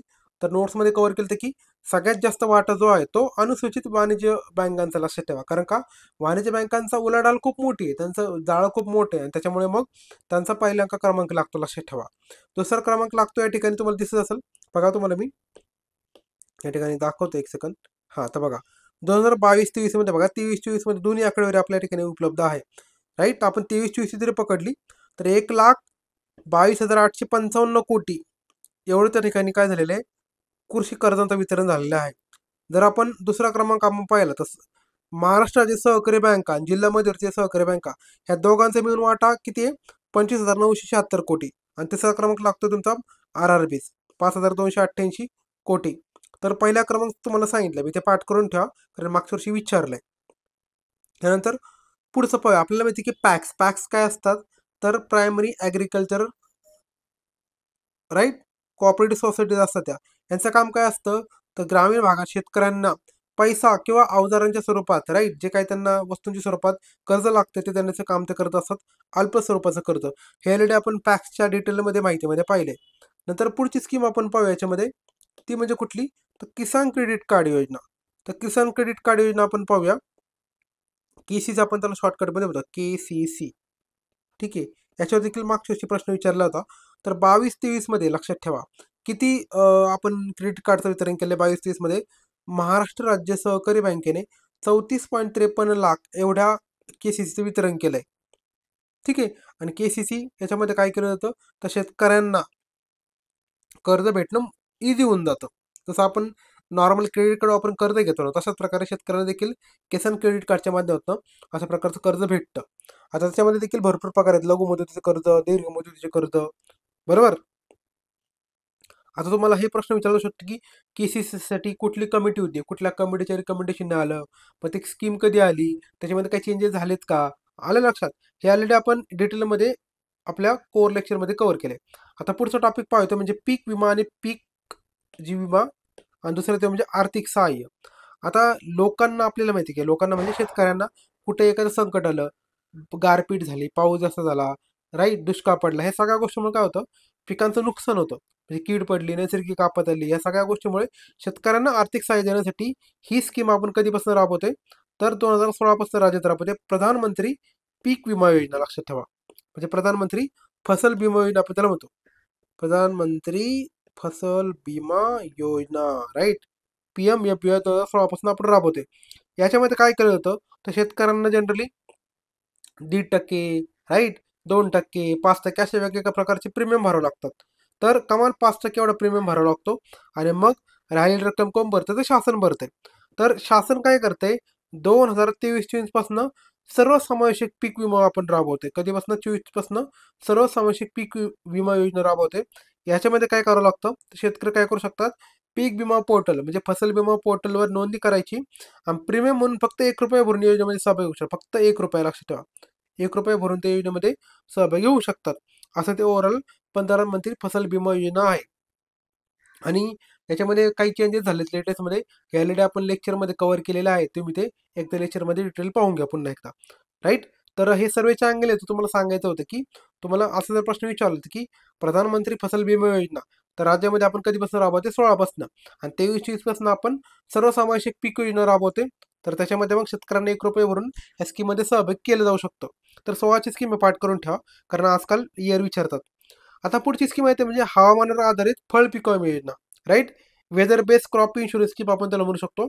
तर हवामानावर आधारित कुठली स्कीम आहे, तर ही स्कीम आहे. याच्यामध्ये कुठल्या प्रकारचे फळ पिकावर आपण इन्क्लूड केलेले आहेत, तर ते देखील विचारलं जाऊ शकतं की द्राक्ष आहेत, आंबा आहे, डाळिंब, केळी, संत्री, मोसंबी, पेरू, चिकू, लिंबू, काजू, सीताफळ, स्ट्रॉबेरी. तर हे सगळे आपण प्रायोगिक तत्वावर सगळे केलेत. आता तुम्हाला फळं जास्त काय पाठ करायची गरज नाही, सगळी महत्त्वाची फळे आहेत. आंबा माहिती आहे, द्राक्ष माहिती आहे, डाळिंब आहे, केळी आहे, संत्री, हे सगळे महत्त्वाची पिके आहेत आपल्याला माहिती आहे फळांच्या बाबतीमध्ये. आता एकदम असं ऑड पिक या ठिकाणी ते घेतलेलं नाही. आता किवी वगैरे सारखे फळं ते घेणार नाही या ठिकाणी. तर एकदम त्यांनी प्रॉपर जे मेन पिकं आहेत ते सगळे याच्यामध्ये फळांच्या पिकामध्ये प्रायोगिक तत्वावर घेतलेले आहेत. तर ते पाठ करून ठेवा. 1, 2, 3, 4, 5, 6, 7, 8, 9, 10, 11, 12, जवळपास 12 पिकं जे आहेत ना या ठिकाणी प्रायोगिक तत्वावर घेतलेले आहेत. पुढची स्कीम आहे ते म्हणजे डॉक्टर बाबासाहेब आंबेडकर कृषी स्वावलंबन योजना. ठीक आहे. आता ही स्कीम, आणि तुम्हाला अजून स्कीम दाखवतो, बिरसा मुंडा कृषी क्रांती योजना. ह्या दोघांचं लक्षात घ्या, क्रायटेरिया बाकी सगळं सेम आहे. फक्त फरक एवढाच आहे की ही जी स्कीम आहे ना ही SC साठी, आणि पुढची स्कीम जी आहे ना ती ST साठी, म्हणजे वरच्या अनुसूचित जातीसाठी, खाली अनुसूचित जमातीसाठी. हे ऑलरेडी आपण आपल्या बुकमध्ये कव्हर केलेलं होतं. तर याच्यामध्ये काय मित्रांनो, काय केलं जातं, आता या स्कीममध्ये बघा, जे SC कॅटेगरीचे लोक आहेत, तर त्यांना काय करतो आपण, म्हणजे सरकार काय करतं, तर जमिनीची उत्पादकता वाढवण्यासाठी नवीन विहीर खोदणं, जुन्या विहिरीची दुरुस्ती करणं, मग शेतांना प्लास्टिक अस्तर लावणं, बोरवेल खोदणं, शेतपंप, वीज मीटर जोडणी खर्च, सूक्ष्म सिंचन, अशा वेगवेगळ्या गोष्टींसाठी सरकार काय करते, तुम्हाला अनुदान देते. आता बघा अनुदान किती देते, तर तुम्हाला देतं 100% अनुदान SC कॅटेगरीला. ठीक आहे. पण तुम्हाला एक क्रायटेरिया त्या ठिकाणी काय, तर तुमच्याकडे 0.20 ते 6 हेक्टर एवढी जमीन तुमच्याकडे पाहिजे, आणि वार्षिक उत्पन्न किती पाहिजे, तर ₹1.5 लाख पाहिजे. म्हणजे 0.2 ते 6 हेक्टर एवढी जमीन असेल आणि ₹1.5 लाख उत्पन्न असेल, तर तुम्हाला 100% अनुदान भेटतं. ठीक आहे, ह्या कामासाठी. हे स्कीम कुठे तुमची SC साठी. या ठिकाणी सेम बघा क्रायटेरिया, 0.2 ते 6 हेक्टर जमीन, 100% अनुदान भेटते, वार्षिक उत्पन्न 1.5 लाखाचा क्रायटेरिया आहे. आणि मग याच्यामध्ये काय भेटणार, परसबाग व नवीन विहीर, जुन्या विहिरींची दुरुस्ती, शेतांचे प्लास्टिक अस्तर, बोरवेल, शेतपंप, वीज मीटर जोडणी खर्च, या सगळ्या गोष्टी त्याच्यामध्ये येतात. म्हणजे वरची स्कीम खाली कॉपी पेस्ट आहे, फक्त वर SC ला खाली ST ला, एवढं लक्षात ठेवा. नंतर महात्मा ज्योतिराव फुले शेतकरी कर्जमुक्ती योजना 2019. आता या ठिकाणी बघा, तुम्हाला नाव खूप महत्वाचं आहे. तुम्हाला गंडवण्यासाठी दिलं तर काय देतील माहिती का? महात्मा ज्योतिराव फुले जे एखाद्या संतांचं नाव देतील, छत्रपती शिवाजी महाराजांचं नाव देतील. त्यामुळे ठिकाणी तुम्ही चुकू नका. तर महात्मा ज्योतिराव फुले शेतकरी कर्जमुक्ती योजना 2019 ची आहे. आणि याच्यामध्ये सरकारने काय सांगितलं, की ज्या ज्या शेतकऱ्यांनी 1 एप्रिल 2015 पासून 31 मार्च म्हणजे फायनान्शियल इयर पकडायचे 15 ते 19 या कालावधीमध्ये जर तुम्ही कर्ज घेतलेलं असेल आणि तुमचं कर्ज 30 सप्टेंबर 2019 पर्यंत थकीत झालेलं असेल, तर त्या ठिकाणी सरकारने 2019-20 मध्ये स्कीम चालू केलेली होती. आणि त्या ठिकाणी मग शेतकऱ्यांना कर्जमाफी देण्यात आलेली आहे. ठीक आहे. तर इयर पाठ करून ठेवा, 15 ते 19, राईट. आणि कट ऑफ डेट काय तर 30 सप्टेंबर 2019. नंतर सिमिलर स्कीम आहे ते म्हणजे महात्मा ज्योतिराव फुले शेतकरी कर्जमुक्ती योजना 2019. याच्यामध्ये प्रोत्साहनपर लाभ योजना. आता याच्यामध्ये वेगळं काय लक्षात ठेवा, जे शेतकरी कर्जाची नियमित परतफेड करतायत तर त्यांना थोडंसं बूस्ट देण्यासाठी सरकारने 2022 पासून स्कीम आणलेली आहे. मग तुम्ही काय केलं, जर कर्ज वेळेवर फेडलं तर सरकार काय करतंय बघा. त्यांचं काय म्हणणं होतं, जर तुम्ही 17, 18 ते 19, 20 या कालावधीमध्ये कोणत्याही 2 वर्षात पीक कर्ज घेतलेल्या, ठीक आहे, 2 हा शब्द महत्वाचा आहे. किती? 17 ते या ठिकाणी बघा 19, कोणत्या 2 वर्षामध्ये पीक कर्ज घेतलेल्या आणि पीक कर्जाची पूर्णपणे वेळेवर परतफेड केलेल्या जर तुमची रक्कम असेल, तर तुम्ही रकमेनुसार एक्स्ट्रा तुम्हाला किती रकमेचा लाभ भेटतोय, तर जास्तीत जास्त तुम्हाला 50,000 रकमेचा लाभ या ठिकाणी दिला जातोय. ठीक आहे. तर त्या ठिकाणी ते पाठ करून ठेवा. जर तुम्ही वेळेवर कर्ज भेटलं तर तुम्हाला 50,000 रकमेचा लाभ त्या ठिकाणी भेटत आहे. तर ते क्रायटेरिया महत्वाचं आहे, की तुम्ही त्या 17, 18 ते 19, 20 या 2 वर्षाच्या कालावधीमध्ये पीक घेऊन जर तुम्ही पूर्णपणे फेडलेलं असाल तरच. नंतर पुढची स्कीम आहे ते म्हणजे डॉक्टर पंजाबराव देशमुख व्याज सवलत योजना. आता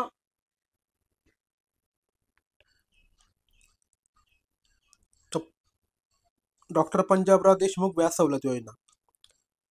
आता जे अल्प मुदतीचे कर्ज असतात त्या कर्जाची नियमित परतफेड करण्याला शेतकऱ्यांना जर आपण बूस्ट करायचं असेल तर ती बूस्ट करण्यासाठी स्कीम राबवली जाते. तर महिना एप्रिल 2021 पासून, ठीक आहे. तर काय ठेवलं सरकारने क्रायटेरिया, एप्रिल 2021 पासून 30 जून पर्यंत दरवर्षी संपूर्ण कर्जाची परतफेड करणाऱ्या 3 लाख पर्यंतच्या कर्जाच्या रकमेसाठी 3% व्याजाचं अनुदान दिलं जातं. ठीक आहे. म्हणजे 21 ला स्कीम सुरू झाली आणि जर तुम्ही त्यानंतर जर 30 जून पर्यंत जर घेतलेलं कर्ज जर फेडत असाल, म्हणजे संपूर्ण बरं का, अर्ध तुर्ज नाही, तर संपूर्ण कर्जाची परतफेड करत असाल तर तुम्हाला 3 लाखापर्यंत तुमचं कर्ज जर असेल तुम्हाला 3% त्या ठिकाणी काय भेटते, एक्स्ट्रा त्या ठिकाणी सबसिडी भेटते. लक्षात घ्या, त्याला आपण इंटरेस्ट सबव्हेन्शन असं आपण त्याला टेक्निकल टर्म मध्ये म्हणतात, इंटरेस्ट सबव्हेन्शन. 3%, 3 लाखाच्या कर्जावर 3% व्याज अनुदान दिलं जातं. हे पंजाबराव देशमुख व्याज सवलत योजना, राईट. तर ह्या गोष्टी वेगळ्या आहेत, लक्षात घ्या. वरची स्कीम वेगळ्या आहेत आणि ही व्याज सवलत योजना वेगळी, ही इंटरेस्ट सबवेन्शन स्कीम आहे, लक्षात ठेवा. तर या वेगवेगळ्या स्कीम मध्ये कन्फ्युजन करू नका, नाहीतर मग तुम्हाला एक्झाम मध्ये प्रश्न आला की तुम्ही कन्फ्युज व्हाल. मग तुम्हाला आत्ता सांगून ठेवतोय की या 2 वरच्या वेगवेगळ्या स्कीम आहेत. महात्मा ज्योतिराव फुले वेगळी स्कीम आणि पंजाबराव देशमुख ही वेगळी स्कीम. नंतर प्रधानमंत्री किसान सन्मान निधी. तर आपल्याला माहिती आहे शेतकऱ्याला काय केलं जाते, तर त्याला वर्षाला काही ना काही खातबारा भेटावं, राईट. आता त्याला कधी पीक जर चांगलं आलं आणि त्याच्या हातात पैसा नाही राहत, तर त्याला एक त्याचा सन्मान राखण्यासाठी तर सरकारने काय केलंय, तर केंद्र सरकार 2018-19 पासून त्यांना 6,000 रुपये देतं. ठीक आहे. आता या ठिकाणी लक्षात घ्या, 6,000 रुपये देत आहे हे बरोबर आहे, पण महाराष्ट्र सरकार काय करते, तुम्ही अजून 6,000 देते, असं टोटल 12,000 देते. तर केंद्र सरकारची स्कीम वेगळी आहे, महाराष्ट्र त्याच्यामध्ये फक्त 6,000 ऍड करते. केंद्राची कुठली स्कीम आहे, प्रधानमंत्री किसान सन्मान निधी. ठीक आहे. आणि नमो शेतकरी महासन्मान निधी जे आहे ना, याच्यामध्ये केंद्राचे 6 आणि महाराष्ट्राचे 6, टोटल शेतकऱ्यांना 12,000 भेटतात बघा, लक्षात ठेवा. हे 6K आणि हे 6K असे टोटल 12,000 भेटतात. ठीक आहे. त्याच्यानंतर प्रधानमंत्री किसान मानधन योजना. किसान मानधन योजनेमध्ये आता याच्यामध्ये बघा तुम्ही चुकणार कुठं, प्रधानमंत्री किसान सन्मान निधी आणि प्रधानमंत्री किसान मानधन ह्या 2 स्कीम कल्पित करू शकतात. किसान सन्मानमध्ये तुम्हाला शेतकरी म्हणून किती पैसे भेटतात, तर 6,000 वार्षिक अनुदान भेटते. ठीक आहे. आणि मानधन मध्ये काय होतं लक्षात घ्या, तुम्हाला या ठिकाणी पेन्शन भेटते, पेन्शन. पण क्रायटेरिया बघा आता काय, किसान सन्मान मध्ये तुम्हाला कुठल्या प्रकारचा प्रीमियम भरायची गरज नाही, तुम्ही शेतकरी, तुमच्या सरकारने जो क्रायटेरिया दिलाय ते दिले की तुम्ही ठराविक एकरपर्यंत तुमची जमीन असेल तर तुम्ही काय होता त्या ठिकाणी 6,000 रुपये भेटण्यासाठी पात्र होता. पण मानधन योजनेमध्ये फरक काय आहे, तर तुम्हाला काय करायची, सरकारकडं म्हणजे ऑब्व्हियसली त्या ठिकाणी अकाउंट खोलायचंय. तर तुम्ही वयाची 60 वर्ष होईपर्यंत दर महिन्याला 55 रुपयापासून 200 रुपयापर्यंत एवढी रक्कम तुमच्या पेन्शन फंडमध्ये जमा करायची. आणि एकदा 60 वय कंप्लीट झालं की तुम्हाला दर महिन्याला 3,000 रुपये पेन्शन भेटणार. असा तो सगळा कार्यक्रम आहे. म्हणजे दोन स्कीम मधला फरक तुम्हाला लक्षात ठेवायचा आहे, किसान सन्मान निधी आणि किसान मानधन योजना. राईट ना. तर कारण एक्झाम मध्ये असा प्रश्न पाहिले का आपण कन्फ्युज होतो आणि मग सगळंच मिक्स करून येतो. लक्षात ठेवा. ठीक आहे. तर या ठिकाणी मग शेतकरीचं काम काय आहे, तर दर महिन्याला 55 ते 200 रुपये एवढी रक्कम भरायची. आणि जेवढं शेतकरी योगदान देणार ना, तर तेवढीच रक्कम लक्षात घ्या, केंद्र सरकार म्हणजे समजा मी 100 रुपये टाकले तर सरकार पण 100 रुपये टाकणार. असं ते काम चालू असतं. पण लिमिट बघा, 55 ते 200 रुपये आहे. तर तुम्ही म्हणाल की मी 1 लाख रुपये टाकतो, सरकार 1 लाख रुपये टाकणार. असं नाही होत. राईट. तर 55 ते 200 रुपये तुम्ही दर महिन्याला टाकायची. आणि तुम्हाला मग 60 वर्षानंतर मिनिमम 3,000 रुपये तुम्हाला त्या ठिकाणी काय भेटते, पेन्शन भेटते. त्याच्यानंतर पुढचं कृषी पणन. कृषी पणन म्हणजे काय, ॲग्रिकल्चरल मार्केटिंग. तर हा टॉपिक देखील आपल्या सिलेबसमध्ये, ॲग्रिकल्चरल मार्केटिंग. ठीक आहे. तर ॲग्रिकल्चर मार्केटिंग आपण पाहूया. तर आपल्याला माहिती आहे कायदा कुठला आहे, आपल्या महाराष्ट्राचा कायदा कुठला आहे मार्केटिंगचा, महाराष्ट्र कृषी उत्पन्न पणन विकास व विनिमय अधिनियम 1963. हा कायदा महत्वाचा आहे. याच्या अंतर्गत आपण काय केलेलं आहे, कृषी उत्पन्न बाजार समिती स्थापन केल्या आहेत. कृषी उत्पन्न बाजार समिती म्हणजे काय, तर APMC, agriculture produce market committee. तर हे विचारलं जाऊ शकतं, एपीएमसीची स्थापना कुठल्या कायद्या अंतर्गत झाली, ते 1963चा कायदा. आणि आपल्याला माहिती एपीएमसीचा कायद्याचा फायदा काय, की एपीएमसीचा फायदा काय, तर शेतकऱ्यांचा जो माल आहे तो रास्त भाव विकला जावा. राईट. आणि ते मध्यस्थी त्यांचे जे काही शोषण करतात त्यांचं संरक्षण व्हावं. व्यापारी असो, मध्ये दलाल असो, त्यांच्याकडनं त्यांचं संरक्षण व्हावं, यासाठी एपीएमसी मध्ये माल विकल्याला काय दिलं जातं, प्रोत्साहन दिलं जातं. तर राज्यामध्ये किती कृषी उत्पन्न बाजार समिती आहेत, एपीएमसी आहेत, हे पाठ करून ठेवा. विचारले आकडेवारी 304 एवढे एपीएमसी आहेत आणि 626 ते सब मार्केट आहेत. लक्षात ठेवा. राईट. हे दोन्ही आकडे पाठ करा, 304 आणि 304 आणि 626 या आकडेवारी पाठ करून ठेवा. आणि जर आपण असं विचारलं सरकारने म्हणजे एक्झाम मध्ये तुम्हाला, की एकूण टोटल किती मार्केटिंगचे परवाने दिलेत, तर 1712 एवढे लायसन्स दिलेले आहेत. त्यापैकी 1712 पैकी टोटल खाजगी बाजारांना किती लायसन्स दिले, तर 88 खाजगी बाजारांना लायसन्स दिलेले आहेत. राईट. त्याच्यामध्ये सगळ्यात महत्वाचा डेटा कुठला, तर 304 एपीएमसी आहेत आणि 626 हे सब मार्केट आहेत. हे महत्वाचा डेटा होता. नंतर पुढचं एमएसपी, किमान आधारभूत योजना, किमान आधारभूत किंमत योजना. एमएसपी आपल्याला माहिती, शेतकऱ्याला त्यांनी जो काय माल पिकवलाय त्याला एक प्रॉपर असा एक हमी भाव भेटावा. राईट. त्याला खात्रीशीर बाजार उपलब्ध करून द्यायचा. आणि जर नैसर्गिक आपत्तीमुळे त्याला जे काही नुकसान होतं, त्या सगळ्या नुकसानापासून त्याचं संरक्षण करायचं असेल तर त्याच्या मालाला चांगला भाव दिला गेलेला पाहिजे. म्हणून आपण काय केलेलं आहे, मिनिमम सपोर्ट प्राइस ही स्कीम आलेली आहे. तर आपल्याला लक्षात घ्या, सरकार काय करतं, तर शेतमालाची खरेदी करतं. आता कोणाच्या मार्फत करतं, स्वतः त्या ठिकाणी मुख्यमंत्री येणार आहे का, तर नाही. महाराष्ट्र राज्य सहकारी महाराष्ट्र राज्य सहकारी आदिवासी विकास महामंडळ हे एक येतं. ठीक आहे. महाराष्ट्र राज्य सहकारी आदिवासी विकास महामंडळ, त्याच्यानंतर राज्य कृषी सहकारी पणन महासंघ आणि महाराष्ट्र राज्य सहकारी कापूस उत्पादन महासंघ हे काय करतात, शेतकऱ्यांकडनं सगळ्या मालाची खरेदी करतात. लक्षात ठेवा. राईट. ऍटलिस्ट एमएसपीच्या भावामध्ये, एमएसपी मिनिमम क्रायटेरिया झाला, एमएसपीच्या भावामध्ये काय, एमएसपी पेक्षा जास्तच्या भावामध्ये. आता या ठिकाणी तुम्हाला काय केलेलं आहे, वेगवेगळ्या सरकारने जाहीर केलेले एमएसपी या ठिकाणी तुम्हाला दाखवलेले आहेत. तर तुम्ही काय करू शकता, मेन एमएसपी पाठ करू शकता जर तुम्हाला लक्षात राहत असतील तर. ठीक आहे. आता सगळ्या पाठांतराचाच गोष्टी, सगळ्या गोष्टी किमान आधारभूत किमती या ठिकाणी 23-24 किमती दिल्यात. लेटेस्ट वाले ऍटलीस्ट पाठ करून ठेवा. मेन जे पिकं आहेत ना, भातासाठी किती आहे, राईट, तर 2183.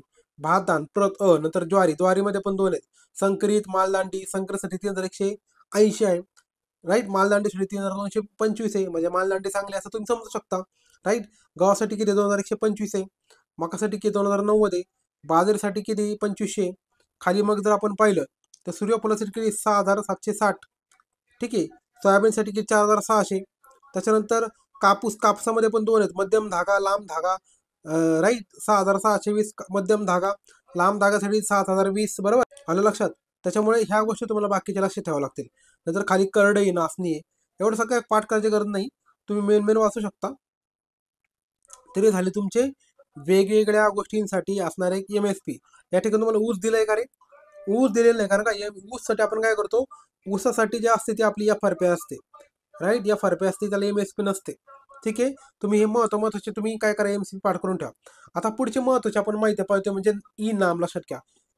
सॉरी IT, त्याच्यामध्ये तुम्हाला सगळ्यात महत्वाचं पाहिजे म्हणजे ई नाम. तर ई नाम लक्षात ठेवा. ई नाम ही कशासाठी आणलंय, तर 2006 मध्ये आलेली स्कीम आहे. आणि सरकारचा पर्पज असा होता की समजा एखाद्या शेतकऱ्याला इथला माल दुसरीकडे पाठवायचा आहे, त्याला दुसरीकडे माल विकायचा, तर ते फिजिकली लवकर पॉसिबल नाही. मग सरकारने काय केलं, ऑनलाईन म्हणजे डिटेलच्या माध्यमातून त्याचा माल त्याला ऑनलाईन विकायला परवानगी द्यायची. त्यासाठी आपण ई नाम म्हणजे काय, नॅशनल ॲग्रिकल्चर मार्केट अशा प्रकारे ते आणलेलं आहे, राईट. ई नाम म्हणजे काय, इलेक्ट्रॉनिक राष्ट्रीय कृषी बाजार, अर्थात ई नाम. तर पाठ करून द्या फुल फॉर्म देखील. तर कृषी उत्पन्न बाजार समितीबद्दल ज्या बाजारपेठा असतात तर आपण इलेक्ट्रिक पद्धतीने जोडले जातात. तर महाराष्ट्रामध्ये जर तुम्हाला विचारलं तर 133 कृषी उत्पन्न बाजार समित्या ह्या ई नाम अंतर्गत कार्यरत आहेत. ही आकडेवारी खूप महत्वाची, लक्षात ठेवा. हे प्रश्न विचारला होता PYQ मध्ये. 133 पैकी, सॉरी, 133 जे आहेत ना ई नाम मध्ये आहेत. किती, 133. आता 133 पैकी कसे 118 समित्यामध्ये काय आहेत, ऑनलाईन गेट एंट्री आहे, ई ऑप्शन सुविधा चालू केलेल्या आहेत. आणि 78 कृषी उत्पन्न बाजार समितीमध्ये ई पेमेंट फॅसिलिटी चालू केलेली आहे. म्हणजे टोटल किती, 133. 133 पैकी 118 मध्ये काय केले, online gate entry e option सुविधा चालू केली. आणि 78 मध्ये ई पेमेंट फॅसिलिटी चालू केलेली आहे. त्याच्यानंतर कृषी मालाची गुणवत्ता प्रमाणीकरणासाठी काय केलेलं आहे, ते वेगवेगळ्या प्रयोगशाळा देखील 118 कृषी उत्पन्न बाजार समितीमध्ये स्थापन केलेले आहेत. तर हे महत्वाच्या आकड्यावरती, याच्यामध्ये सगळ्यात महत्वाचा आकडा कुठला आहे, तर 133 लक्षात ठेवा. ठीक आहे. नंतर महाॲग्रीटेक प्रकल्प. तर महाॲग्रीटेक प्रकल्प काय, तर याचा मेन उद्देश काय लक्षात ठेवा, शेतकऱ्यांना एक महत्वाचा अचूक सल्ला द्यायचा, त्यांना एक मोफत मार्गदर्शन करण्यासाठी, म्हणजे अचूक सल्ला मार्गदर्शन करण्यासाठी एकात्मिक संगणकीय मोबाईल ऍप्लिकेशन डेव्हलप करणे, हा याचा ओव्हरऑलचा उद्देश आहे महाॲग्रीटेक प्रकल्पाचा. याच्यामध्ये अजून काय केलं जातं, मग पिकांचं अचूक मोजायचं तर मग सॅटेलाइट इमेजिंग वापरतात, ड्रोन टेक्नॉलॉजी वापरतात. त्याच्यानंतर लागवड केलेल्या पिकांचं आरोग्य संरक्षण करायचं, पिकांच्या काढणी पश्चात उत्पन्नाचा अंदाज लावायचा, वेगवेगळ्या संगणक प्रणालीचा परस्पर जोडणीद्वारे माहितीचं एकत्रीकरण करायचं. थोडक्यामध्ये ITचा वापर करून काय करायचं, तर शेतकऱ्यांना अचूक सल्ला द्यायचा, एक महत्वाचा फॅक्टर लक्षात ठेवा. बाकी फापट पसारा पाठ करू नका, कारण कसं आहे, ह्या कॉमन सेन्स आहे, तुम्हाला त्या एक्झाममध्ये वाचून कळून जातील. शेतकऱ्यांना अचूक सल्ला द्यायचं आणि मार्गदर्शन करायचं, कशाचं काय नाही, तर ITच्या माध्यमातून. एवढं सिंपल लक्षात ठेवा. पुढचे म्हणजे महाडीबीटी शेतकरी योजना. तर महाडीबीटी शेतकरी योजना लक्षात ठेवा, हे एक प्रकारची एकात्मिक संगणकीय प्रणाली आहे. याच्यामध्ये काय केलं जातं सरकारद्वारे, 25 पेक्षा जास्त जे काही वेगवेगळ्या कृषी योजना आहेत त्याच्यामध्ये जे काही अनुदान दिलं जातं ते थेट त्यांच्या खात्यामध्ये वर्गीकरण केलं जातं. कशामध्ये, ह्या स्कीममध्ये, राईट. तर महाडीबीटी शेतकरी योजनेच्यामध्ये डायरेक्ट बेनिफिट ट्रान्सफर या ठिकाणी दिला जातो, म्हणजे त्यांच्या खात्यामध्ये शेट जे काही अनुदानाची रक्कम असेल ती वर्ग केली जाते. पुढची स्कीम आहे ते म्हणजे M-किसान पोर्टल. M-किसान पोर्टल एक प्रकारचं ॲप आहे, लक्षात ठेवा, राईट. तर मोबाईल आधारित ॲप आहे, पोर्टल आहे. त्याच्यामध्ये शेतकऱ्यांना हवामानाचा सल्ला, चक्रीवादळ, पिकांचा कीटकांचा प्रादुर्भाव, पीक विमा, बाजारभाव अशा वेगवेगळ्या ठिकाणी काय केलं जातं, तज्ज्ञांकडनं शासनाकडनं मोफत सल्ला दिला जातो. ठीक आहे. M-किसान पोर्टल अशा प्रकारे आहे. त्यानंतर आपण पुढचं पाहतो म्हणजे बघा, राज्यात राबवण्यात येणाऱ्या विविध कृषी विकास योजना. आता यात महत्वाची योजना पहिली म्हणजे राष्ट्रीय कृषी विकास योजना कॅफेटेरिया. आता ऍक्च्युली याचं नाव अगोदर वेगळं होतं. RKVY ही 2007-8ची स्कीम आहे, पाठ करून ठेवा. आणि तुम्हाला लेक्चरमध्ये देखील मी सांगितलं होतं, खूप महत्वाची स्कीम आहे. 7-8ची स्कीम आहे RKVY. आणि एक अम्ब्रेला स्कीम मानली जाते. अम्ब्रेला म्हणजे काय, बाकीची स्कीम त्याच्यामध्ये नवीन टाकल्यात किंवा मर्ज केल्यात, तर ही अम्ब्रेला स्कीम आहे RKVY. 2007-8ची स्कीम आहे. 2017 मध्ये 18 मध्ये काय केले, या स्कीमचं नाव चेंज केले, त्याला रफ्तार असं नाव दिलंय, राईट. आणि 22-23 मध्ये तिचं नाव अजून चेंज केले, RKVY रफ्तार, राईट. कॅपिटल ॲपच्या ठिकाणी वापरला जातो. तर मेन पर्पज काय, तर शेतकऱ्यांच्या प्रयत्नांना बळकटी द्यायचं, त्यांचे रिस्क कमी करायचे, त्यांच्या एंटरप्रेन्योरशिपला प्रोत्साहन द्यायचं, आणि त्यांना एक फायदेशीर उपक्रम बनवायचं, म्हणजे शेतकऱ्याला त्याचं उत्पन्न वाढायचं, त्याला फायदेशीर करायचं, असे सगळे याच्यामध्ये प्रोविजन आहेत. तर 22-23 पासून आपण कॅपिटल धोरण वापरतोय. आणि या ठिकाणी पर ड्रॉप मोर क्रॉप, नंतर कृषी यांत्रिकीकरण उपअभियान, त्याच्यानंतर कोरडवाहू क्षेत्र विकास कार्यक्रम, मृदा आरोग्य पत्रिका व्यवस्थापन, सेंद्रिय शेती, त्याच्यामध्ये मग परंपरागत कृषी विकास योजना म्हणजे काय, PKVY यासारख्या स्कीम देखील त्याच्यामध्ये सब पार्ट आहेत. विचारू शकतात, खालीलपैकी कुठल्या स्कीम ह्या RKVYचं सब पार्ट आहेत, तर हे पाठ करून ठेवा. परडॉ मोर क्रॉप, कृषी यांत्रिकीकरण सब अभियान, राईट, म्हणजे सब मिशन ऑन ॲग्रिकल्चर मेकॅनायझेशन. त्यानंतर कोरडवाहू क्षेत्र विकास कार्यक्रम आणि मृदा आरोग्य पत्रिका व्यवस्थापन.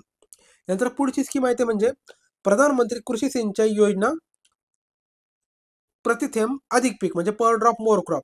तर यामध्ये सरकारने काय ठरवलं की पाण्याचा अधिक कार्यक्षम वापर करण्यासाठी, राईट, त्यासाठी 1500 स्कीम आलेली होती, प्रधानमंत्री कृषी सिंचन योजना.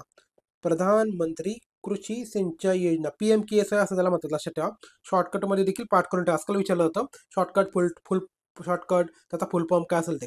तर 1500 स्कीम ही, आणि याच्यामध्ये का सरकार काय करतं, तर अल्प आणि अत्यल्प भूधारक शेतकऱ्यांसाठी 55% आणि इतर शेतकरी असन तर त्यांना 5 हेक्टर पर्यंतच्या मर्यादेमध्ये 45% एवढं अनुदान देतं. म्हणजे बघा, स्मॉल अँड मार्जिनल फार्मर असेल तर किती भेटते तुम्हाला, तर 55%. आणि जर तुम्ही मोठे फार्मर असाल तर, आणि तुमची जमीन जर 5 एकरच्या आत असेल तर तुम्हाला 45% टक्के काय भेटते, अनुदान भेटते.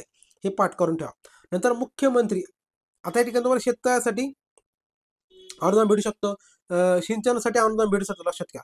म्हणजे सूक्ष्म सिंचनासाठी अनुदान त्या ठिकाणी तुम्हाला भेटू शकतं. हे महत्त्वाची स्कीम होती. त्यानंतर पुढची स्कीम आहे ते म्हणजे मुख्यमंत्री शाश्वत कृषी सिंचन योजना, राईट. तर जसं पीएमची स्कीम आहे ना आपल्याकडे, PMKSY, तसं मुख्यमंत्र्याच्या नावावर देखील स्कीम आहे. 2019-20ला एवढाच फरक आहे त्याच्यामध्ये.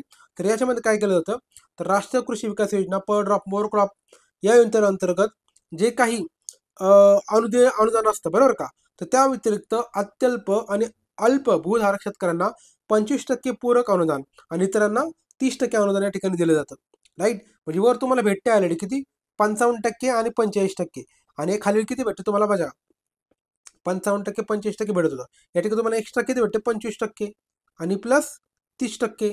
अशा प्रकारचं अनुदान त्या ठिकाणी तुम्हाला भेटत आहे, लक्षात ठेवा, राईट. तर ते तुम्हाला पाठ करायचं. या ठिकाणी बघा, 5 आणि 2 किती होतात, म्हणजे जवळपास 80% झालं, आणि किती होतं, जवळपास 75%.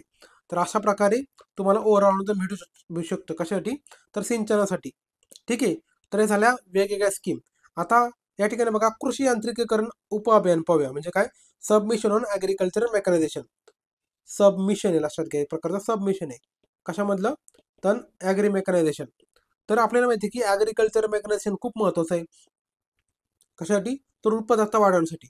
तर पहिली गोष्ट म्हणजे आपल्याकडं हंगामाचा कालावधी कमी होत चाललाय, लागवडामध्ये विविधता आली, शेताचं धारणा क्षेत्र कमी होत चाललंय, बैलांची संख्या घटत चालली, मजूर उपलब्ध होईना झाले, त्यांचा आपल्याला माहिती पगार वाढले, त्याच्यामध्ये काम करायला तयार झालेत, मजुरीचे वाढते दर, अशा वेगवेगळ्या प्रॉब्लेममुळे सरकारने काय केले, 14-15 पासून राज्यामध्ये आपण ही स्कीम राबवतोय, राईट. आणि मग शेतकऱ्यांना काय करणं, सुधारित कृषी अवजारे खरेदीसाठी अनुदान द्यायचं. म्हणजे काय, त्यांना एक चांगले इक्विपमेंट घेण्यासाठी अनुदान द्यायचं, किंवा कृषी अवजारे बँक स्थापन करायची. म्हणजे काय, या ठिकाणी एक प्रकारची एक बँक असते. बँक म्हणजे आपण नॉर्मल पैसे ठेवतो ती वाली बँक नाही.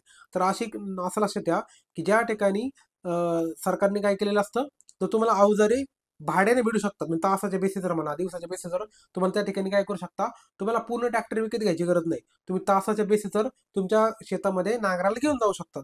अशा प्रकारे त्याला म्हणतात कृषी अवजार बँक, लक्षात ठेवा. नंतर पुढची स्कीम येते म्हणजे कोरडवाहू क्षेत्र विकास कार्यक्रम. आता कोरडवाहू क्षेत्र आपल्याला माहिती आहे, राईट. तर कोरडवाहू क्षेत्रामध्ये कसा असता प्रॉब्लेम, की पाणी एक तर कमी असतं, पाऊस पडला तरच पाणी, राईट. तर मग अशा जमिनीमध्ये जर शेतकऱ्यांचं उत्पन्न वाढत असेल तर मग त्या ठिकाणी शेतकऱ्यांना मदत करणं गरजेचं आहे, बरोबर. तर अशा प्रकारचं स्कीम सरकार देखील राबवते. नंतर पुढचं ते म्हणजे मृदा आरोग्य व्यवस्थापन आणि मृदा आरोग्य पत्रिका वितरण.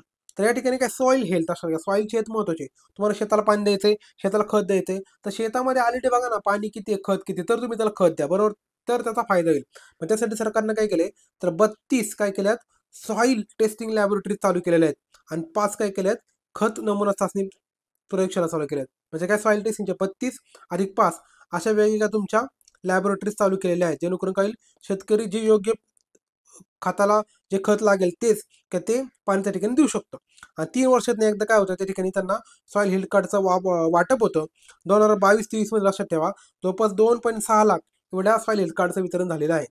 SHC आपण त्याला म्हणतो, सॉईल हेल्थ कार्ड, लक्षात ठेवा, राईट. नंतर पुढचे परंपरागत कृषी विकास योजना, राईट. परंपरागत कृषी विकास योजना, PKVY. तर याचे उद्दिष्ट काय, तर रासायनिक खतं वगैरे जे आहेत ना त्यांचा वापर न करता सेंद्रिय शेती वाढवायची आहे. सेंद्रिय म्हणजे काय, ऑर्गॅनिक फार्मिंग, राईट. दुसरी गोष्ट आहे, रसायनमुक्त, सुरक्षित, आरोग्यदायी, पौष्टिक सेंद्रिय उत्पादन करायचं. नंतर नैसर्गिक आणि सेंद्रिय उत्पादन मूल्य साखळी विकसित करायची. तसंच शेतकऱ्यांचे गट, तसेच शेतकरी उत्पादन कंपनी, राईट, स्तरावर जैविक निविष्ठ संशोधन केंद्राची स्थापना करणं. असे वेगवेगळ्या याच्यामध्ये वेगवेगळे पार्ट्स लक्षात ठेवा. आणि याच्यामध्ये काय करतात, तर शेतकऱ्यांचा 20 हेक्टर क्षेत्र असलेल्या शेतकऱ्यांचा गट तयार करतात, राईट. 20 हेक्टर एकूण म्हणतोय बरं का, एका शेतकऱ्याचं 20 हेक्टर नाही, तर एकूण 20 हेक्टर असणाऱ्या शेतकऱ्यांचा गट तयार केला होतो आणि त्याला 3 वर्ष लाभ दिला होतो. परंपरागत कृषी विकास योजना लक्षात ठेवा. ठीक आहे. नंतर पुढची स्कीम आपण पाहतो म्हणजे पुण्यश्लोक अहिल्यादेवी होळकर रोपवाटिका योजना. आता ही स्कीम कधीची बघा, अहिल्यादेवी होळकर रोपवाटिका योजना, तर ही 2021 पासून आपण राबवतोय. राष्ट्रीय कृषी विकास योजना RKVYच्या अंतर्गत, राईट, ही स्कीम आपण राबवतोय 2021 पासून. तर याच्यामध्ये काय केलं तर रसायनमुक्त दर्जेदार भाजीपाल्याचे उत्पादन आणि त्याची निर्यात करण्यासाठी प्रोत्साहित करण्यात येतं. मग याच्यामध्ये काय क्रायटेरिया आहे तर 0.4 हेक्टर एवढी जमीन तुमच्याकडे पाहिजे. किती? 0.4 हेक्टर पाहिजे. पाण्याचा कायमस्वरूपी स्रोत पाहिजे आणि अशा शेतकरी त्या ठिकाणी तुम्ही पात्र राहू शकतात. मग महिला कृषी पदवीधर, ठीक आहे, त्यांचे गट जे असतात ना, बचत गट वगैरे, तर मग भाजीपाला उत्पादक असतील किंवा अत्यल्प भूधारक शेतकरी असतील, त्यांचे गट असतील, यांना आपण आधी प्रायोरिटी देतो ह्या स्कीमचा लाभ देताना. तर पुण्यश्लोक अहिल्याबाई होळकर रोपवाटिका योजना पाठ करून ठेवा. तर या ठिकाणी ह्या गटाला जास्त प्राधान्य दिले जाते. तर पुण्यश्लोक अहिल्यादेवी होळकर रोपवाटिका योजना आपण ही स्कीम पाहिली आहे. 2020-21 ची पाठ करून ठेवा. इयर खूप महत्वाचे आहेत. यानंतर आता वाटलं तर तुम्ही असं साईटला रिव्हिजनसाठी लिहू शकता 2020-21 जे काही स्कीमचं इयर असेल वगैरे. नंतर विस्तारित सुधारणांसाठी राज्य विस्तार कार्यक्रमांना सहाय्य. आता ही काय भानगड आहे तर बघा, एक्सटेन्शन सर्व्हिसेस, ॲग्रिकल्चर एक्सटेन्शन सर्व्हिसचा पार्ट आहे.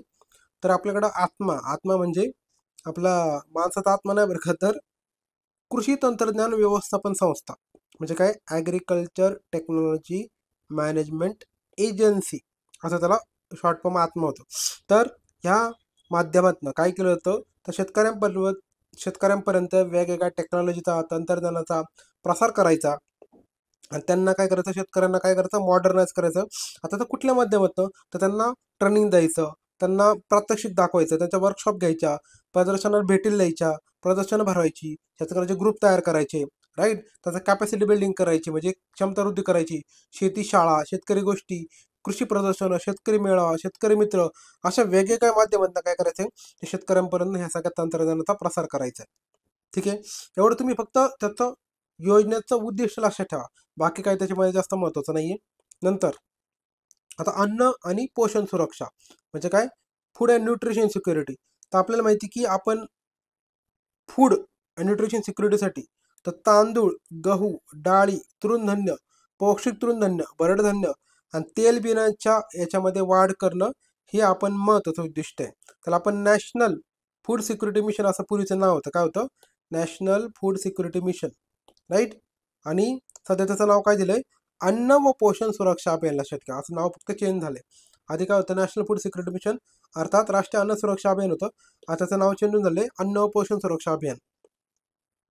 ठीक आहे. तर ती स्कीम ऑलरेडी आपण डिटेलमध्ये आपल्या कोर GS4च्या लेक्चरमध्ये पाहिल्या, पुस्तकामध्ये आपण घेतलेली आहे. नंतर पुढची स्कीम आहे म्हणजे कृषी उन्नती ग्राम बीजोत्पादन. लक्षात ठेवा, कृषी उन्नती योजना ग्राम बीजोत्पादन कार्यक्रम. तर यामध्ये काय करायचं सरकारला तर एक परवडणाऱ्या, लक्षात घ्या, आपण म्हणतो अफोर्डेबल किमतीमध्ये शेतकऱ्यांना एक क्वालिटी आणि एकदम स्टँडर्ड प्रकारचे बियाणं उपलब्ध करून द्यायचे. आणि यासाठी मग कृषी उन्नती योजनेअंतर्गत ग्राम बीजोत्पादन कार्यक्रम राबवण्यात येतो. याच्यामध्ये मग प्रति शेतकरी किती, तर प्रति शेतकरी 1 एकर शेतकऱ्यापर्यंत काय केले जातात, बियाणे पुरवले जातात. प्रति शेतकरी 1 एकर क्षेत्रापर्यंत प्रमाणित बियाणे हे पुरवले जातात ग्राम बीजोत्पादन कार्यक्रमामाध्यमातून.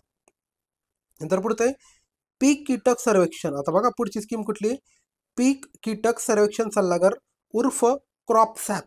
क्रॉपसॅप शॉर्टकट करून ठेवा. तर विचार तर क्रॉपसॅप म्हणजे काय, पीक कीटक सर्वेक्षण सल्लागार प्रकल्प उर्फ क्रॉपसॅप. याचा उद्दिष्ट काय तर प्रशिक्षण आणि भेटीद्वारे कीड व रोग व्यवस्थापनाविषयी शेतकऱ्यांमध्ये अवेअरनेस क्रिएट करायचा आहे, त्यांना माहिती द्यायची. तसंच कीड आणि रोग यांचा प्रादुर्भाव होण्यापूर्वी उपाययोजना करणं शक्य हो म्हणून पूर्वसूचना द्यायची. तसंच मोफत SMS द्वारे माहिती आणि शास्त्र सुद्धा सल्ला द्यायचा.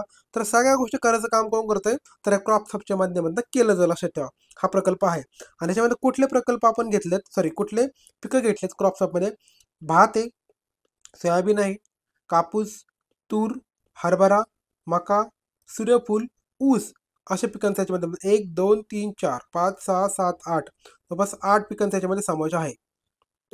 तर बघा कुठली कुठली पिकं याच्यामध्ये, भात, सोयाबीन, कापूस, तूर, हरभरा, मका, सूर्यफूल आणि ऊस. तर तुम्ही कसं लक्ष ठेवू शकता बघा. सो म्हणजे काय, सोयाबीन. हो, हरभरा. मका. भा म्हणजे भात. ऊ म्हणजे ऊस. तू म्हणजे तूर. आणि का म्हणजे काय, कापूस. हे बघा, सोम भाऊ तुका. राईट. तर लक्षात ठेवलं का नाही, सोम भाऊ तुका.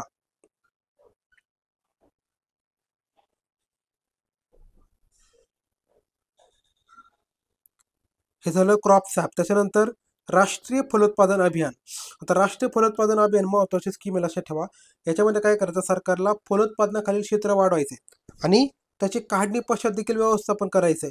त्यासाठी सरकारने 5-6 साली ही स्कीम आणली होती, नॅशनल हॉर्टिकल्चर मिशन, NHM. तर 15-16 मध्ये काय केलंय, तर 2015-16 पासून राज्यामधील 34 जिल्ह्यामध्ये इंटिग्रेटेड आपण स्कीम राबवत होता. पहिली ती नॅशनल हॉर्टिकल्चर मिशन होती. आता एकात्मिक फलोत्पादन विकास अभियान राबवण्यात येतं, म्हणजे काय, इंटिग्रेटेड हॉर्टिकल्चर डेव्हलपमेंट मिशन अशा प्रकारचं आपण या ठिकाणी राबवत आहोत. 5-6ची स्कीम आहे. 15-16 मध्ये आपण काय केलं, नाव चेंज केलं फक्त, एवढंच लक्षात ठेवा. ठीक आहे. तर पुढचं बघा, मनरेगा अंतर्गत काही गोष्टी केल्या जातात. कुठल्या, आपण मनरेगा मध्ये ऑलरेडी आपण स्कीम मध्ये पाहिलं होतं आपल्या पुस्तकामध्ये. काय, तर मनरेगा अंतर्गत फळबाग लागवड योजना देखील राबवली जाते. आता काय भानगडी, तर 11-12 पासून काय केले जाते, तर 34 जिल्ह्यापासून, लक्षात घ्या. ही इयर तरी लक्षात ठेवा, 11-12. 11-12, ठीक आहे. तर 2011-12 पासून 34 जिल्ह्यामध्ये ही स्कीम राबवण्यात येते. याच्यामध्ये काय करतात, तर मनरेगा अंतर्गत जॉब कार्ड धारक जे शेतकरी आहेत त्यांचं उत्पन्न वाढवायचे आणि त्यांच्या स्वतःच्या लागवडी योग्य किंवा पडीक जमिनीत काय करायचं, तर 2 हेक्टर फळबाग लागवड करून करायची. किती, 2 हेक्टर एवढी फळबाग लागवड करून रोजगार निर्मिती करायची, असा ओव्हरऑल पर्पज आहे. मग या ठिकाणी काय केलं जातं, तर जीवित रोपांच्या टक्केवारीनुसार, राईट, जीवित समजा 100 दिले, त्यापैकी किती जगले त्यानुसार जीवित रोपांच्या टक्केवारीच्या प्रमाणानुसार अनुदानाची रक्कम शेतकऱ्यांच्या खात्यामध्ये काय केले ते थेट जमा केली जाते. अशा प्रकारची स्कीम आहे ते म्हणजे मनरेगाच्या अंतर्गत फळबाग लागवड योजना. पुढची स्कीम आहे ते म्हणजे बाळासाहेब फुंडकर फळबाग लागवड योजना. ही एक देखील महत्वाची महाराष्ट्र सरकारची स्कीम आहे. तर ही आपण कधी चालू केलेली आहे, 18-19च्या खरीप हंगामापासून. आणि याच्यामध्ये 100% अनुदान दिलं जातं. हे खूप महत्वाचं आहे. याच्यामध्ये शेतकऱ्यांना उत्पन्न वाढवायचं, त्यांना रोजगार निर्मिती करायची, पीक पद्धतीमध्ये बदल करायचा, उत्पन्नासाठी सस्टेनेबल अशा प्रकारचा सोर्स तयार करायचा आणि कृषी प्रक्रियांसाठी जे काही कच्चा माल लागतोय त्याची उपलब्धता वाढवायची, असा याचा पर्पज आहे. याच्यामध्ये 16 वेगवेगळ्या प्रकारच्या बहुवार्षिक फळपिकांची आपण लागवड करतो. राईट. 18-19 स्कीम लक्षात घ्या, बाळासाहेब फुंडकर. आणि याच्यामध्ये किती वेगवेगळ्या प्रकारचे काय करतोय, तर 16 लक्षात घ्या. 16 वेगवेगळ्या प्रकारचे बहुवार्षिक पिका याच्यामध्ये फळपिके लागत असतो. नंतर पुढचे आदिवासी कुटुंबांच्या परसबागेत फळझाडे व भाजीपाला लागवड. आता जे आदिवासी कुटुंब आहेत त्यांचं पोषण करण्यासाठी म्हणजे असे किती आदिवासी जिल्हे आहेत, तर कुपोषणाची समस्या सोडायची असेल तर ठाणे, पुणे, नाशिक, धुळे, नंदुरबार, जळगाव, अहमदनगर, नांदेड, अमरावती, यवतमाळ, गडचिरोली, चंद्रपूर, पालघर, गोंदिया अशा 14 आदिवासी जिल्ह्यामध्ये काय केलं जातं, तर ही स्कीम राबवली जाते. याच्यामध्ये त्यांच्या आहारामध्ये अ जीवनसत्व, क जीवनसत्व, आयन यांचे डेफिशियन्सी कमी करण्यासाठी म्हणजे त्यांचं प्रमाण वाढायचं आपला. क म्हणजे AC आणि आयन यांचं आपल्याला प्रमाण वाढायचे. मग त्यांना काय केलं जातं, तर त्यांच्या राहण्याच्या ठिकाणी जी आपली बाग असते बघा, परसबाग, तर परसबागेमध्ये फळझाडं आणि भाजीपाला लागवडास प्रोत्साहन द्यायचं. तर 390 रुपये प्रति लाभार्थी याप्रमाणे भाजीपाल्याचे बियाणं आणि फळझाडं यांचा पुरवठा केला जातो. राईट. मग त्यांना त्यांच्या बागेमध्ये लावू शकतात, भाजीपाल्याचे बियाणं किंवा फळझाडे लावू शकतात. किती रुपये भेटतात त्यांना, 390 रुपये प्रति लाभार्थी. ते स्कीम महत्वाची, 390 रुपये पाठ करून ठेवा. ठीक आहे. यानंतर आता याच्यानंतर पुढची स्कीम आपण पाहतो म्हणजे फळे, भाजीपाला, फुलांची निर्यात. आता आपण फळाचे निर्यात करतो, फुलांची करतो, भाजीपाल्याचे करतो. तर द्राक्ष, केळी, डाळिंब, संत्री, आंबा ही प्रमुख फळं आपण काय करतो, निर्यात करतो. द्राक्ष आपल्याला माहिती आहे, नाशिक महाराष्ट्र खूप फेमस आहे. केळी जळगाव फेमस आहे. डाळिंबसाठी 1-2 गावं फेमस आहेत, तसं 1-2 ठिकाणी फेमस आहेत. संत्रीसाठी आपल्याला माहिती आहे नागपूरची संत्री. आंबासाठी रत्नागिरी किंवा कोकण ओव्हरऑल फेमस आपल्याला माहिती आहे. आणि काही मराठवाड्याचा देखील केशर आंबा फेमस आहे. ह्या गोष्टी वेगळ्याच. राईट. तर ही महत्वाची निर्यात केली जाणारी पिकं आहेत, फळपिकं. आता तुम्हाला मागच्या वर्षी प्रश्न विचारला बघा, त्यांनी ना थोडासा किचकट प्रश्न विचारला होता की बघा कुठल्या प्रकारचा कुठल्या फळाचा पहिला क्रमांक लागतोय. तर आपल्याला ओव्हरऑल दिसेल की हे बघा, फळे, भाजीपाला, फुलांची निर्यात आणि त्याच्या निर्यातीचं मूल्य. या ठिकाणी निर्यात दिलंय आणि पुढे जाऊन त्याचं मूल्य दिलंय. ठीक आहे. आपण 22-23ची आकडेवारी घेतो का? कारण 24ची आकडेवारी अपेक्षित आहे, त्याच्यामुळे ते काही घेण्याचा अर्थ नाही किंवा मग ती एक अनस्टेबल आकडेवारी असते. आपण 22-23ची आकडेवारी घेऊया. तर द्राक्षाचा लक्षात घ्या, दुसरा क्रमांक आहे, केळीचा पहिला क्रमांक आहे, डाळिंबाचा चौथा आहे, संत्र्याचा तिसरा आहे, आंब्याचा पाचवा आहे. तर तुम्ही क्रमाने करू शकता, केळी, द्राक्ष, त्याच्यानंतर संत्री, राईट. असं तुम्हाला काहीतरी करता येईल. ठीक आहे, केळी, द्राक्ष आणि संत्री ह्या पहिल्या तिघांचा टॉप क्रमावर तुम्ही लक्षात ठेवा. त्यानंतर कोल्ड स्टोरेज हाऊस लक्षात ठेवा. शीतगृह, शीतगृह महत्वाचे, कारण का जे नाशवंत फळं भाजीपाला असतात त्यांना टिकून ठेवावं लागतं आपल्याला. मग 2024 पर्यंत आपल्याकडे किती आहेत, तर 4.12 लाख मेट्रिक टन एवढी आपली साठवण क्षमता असलेले 185 कोल्ड स्टोरेज हाऊस आहेत. किती? 185 कोल्ड स्टोरेज हाऊस आहेत. त्यांची कॅपॅसिटी किती आहे, तर 4.12 लाख मेट्रिक टन एवढी आहे, लक्षात ठेवा, राईट. त्याच्यानंतर 185 4.12 लाख झालं का लक्षात.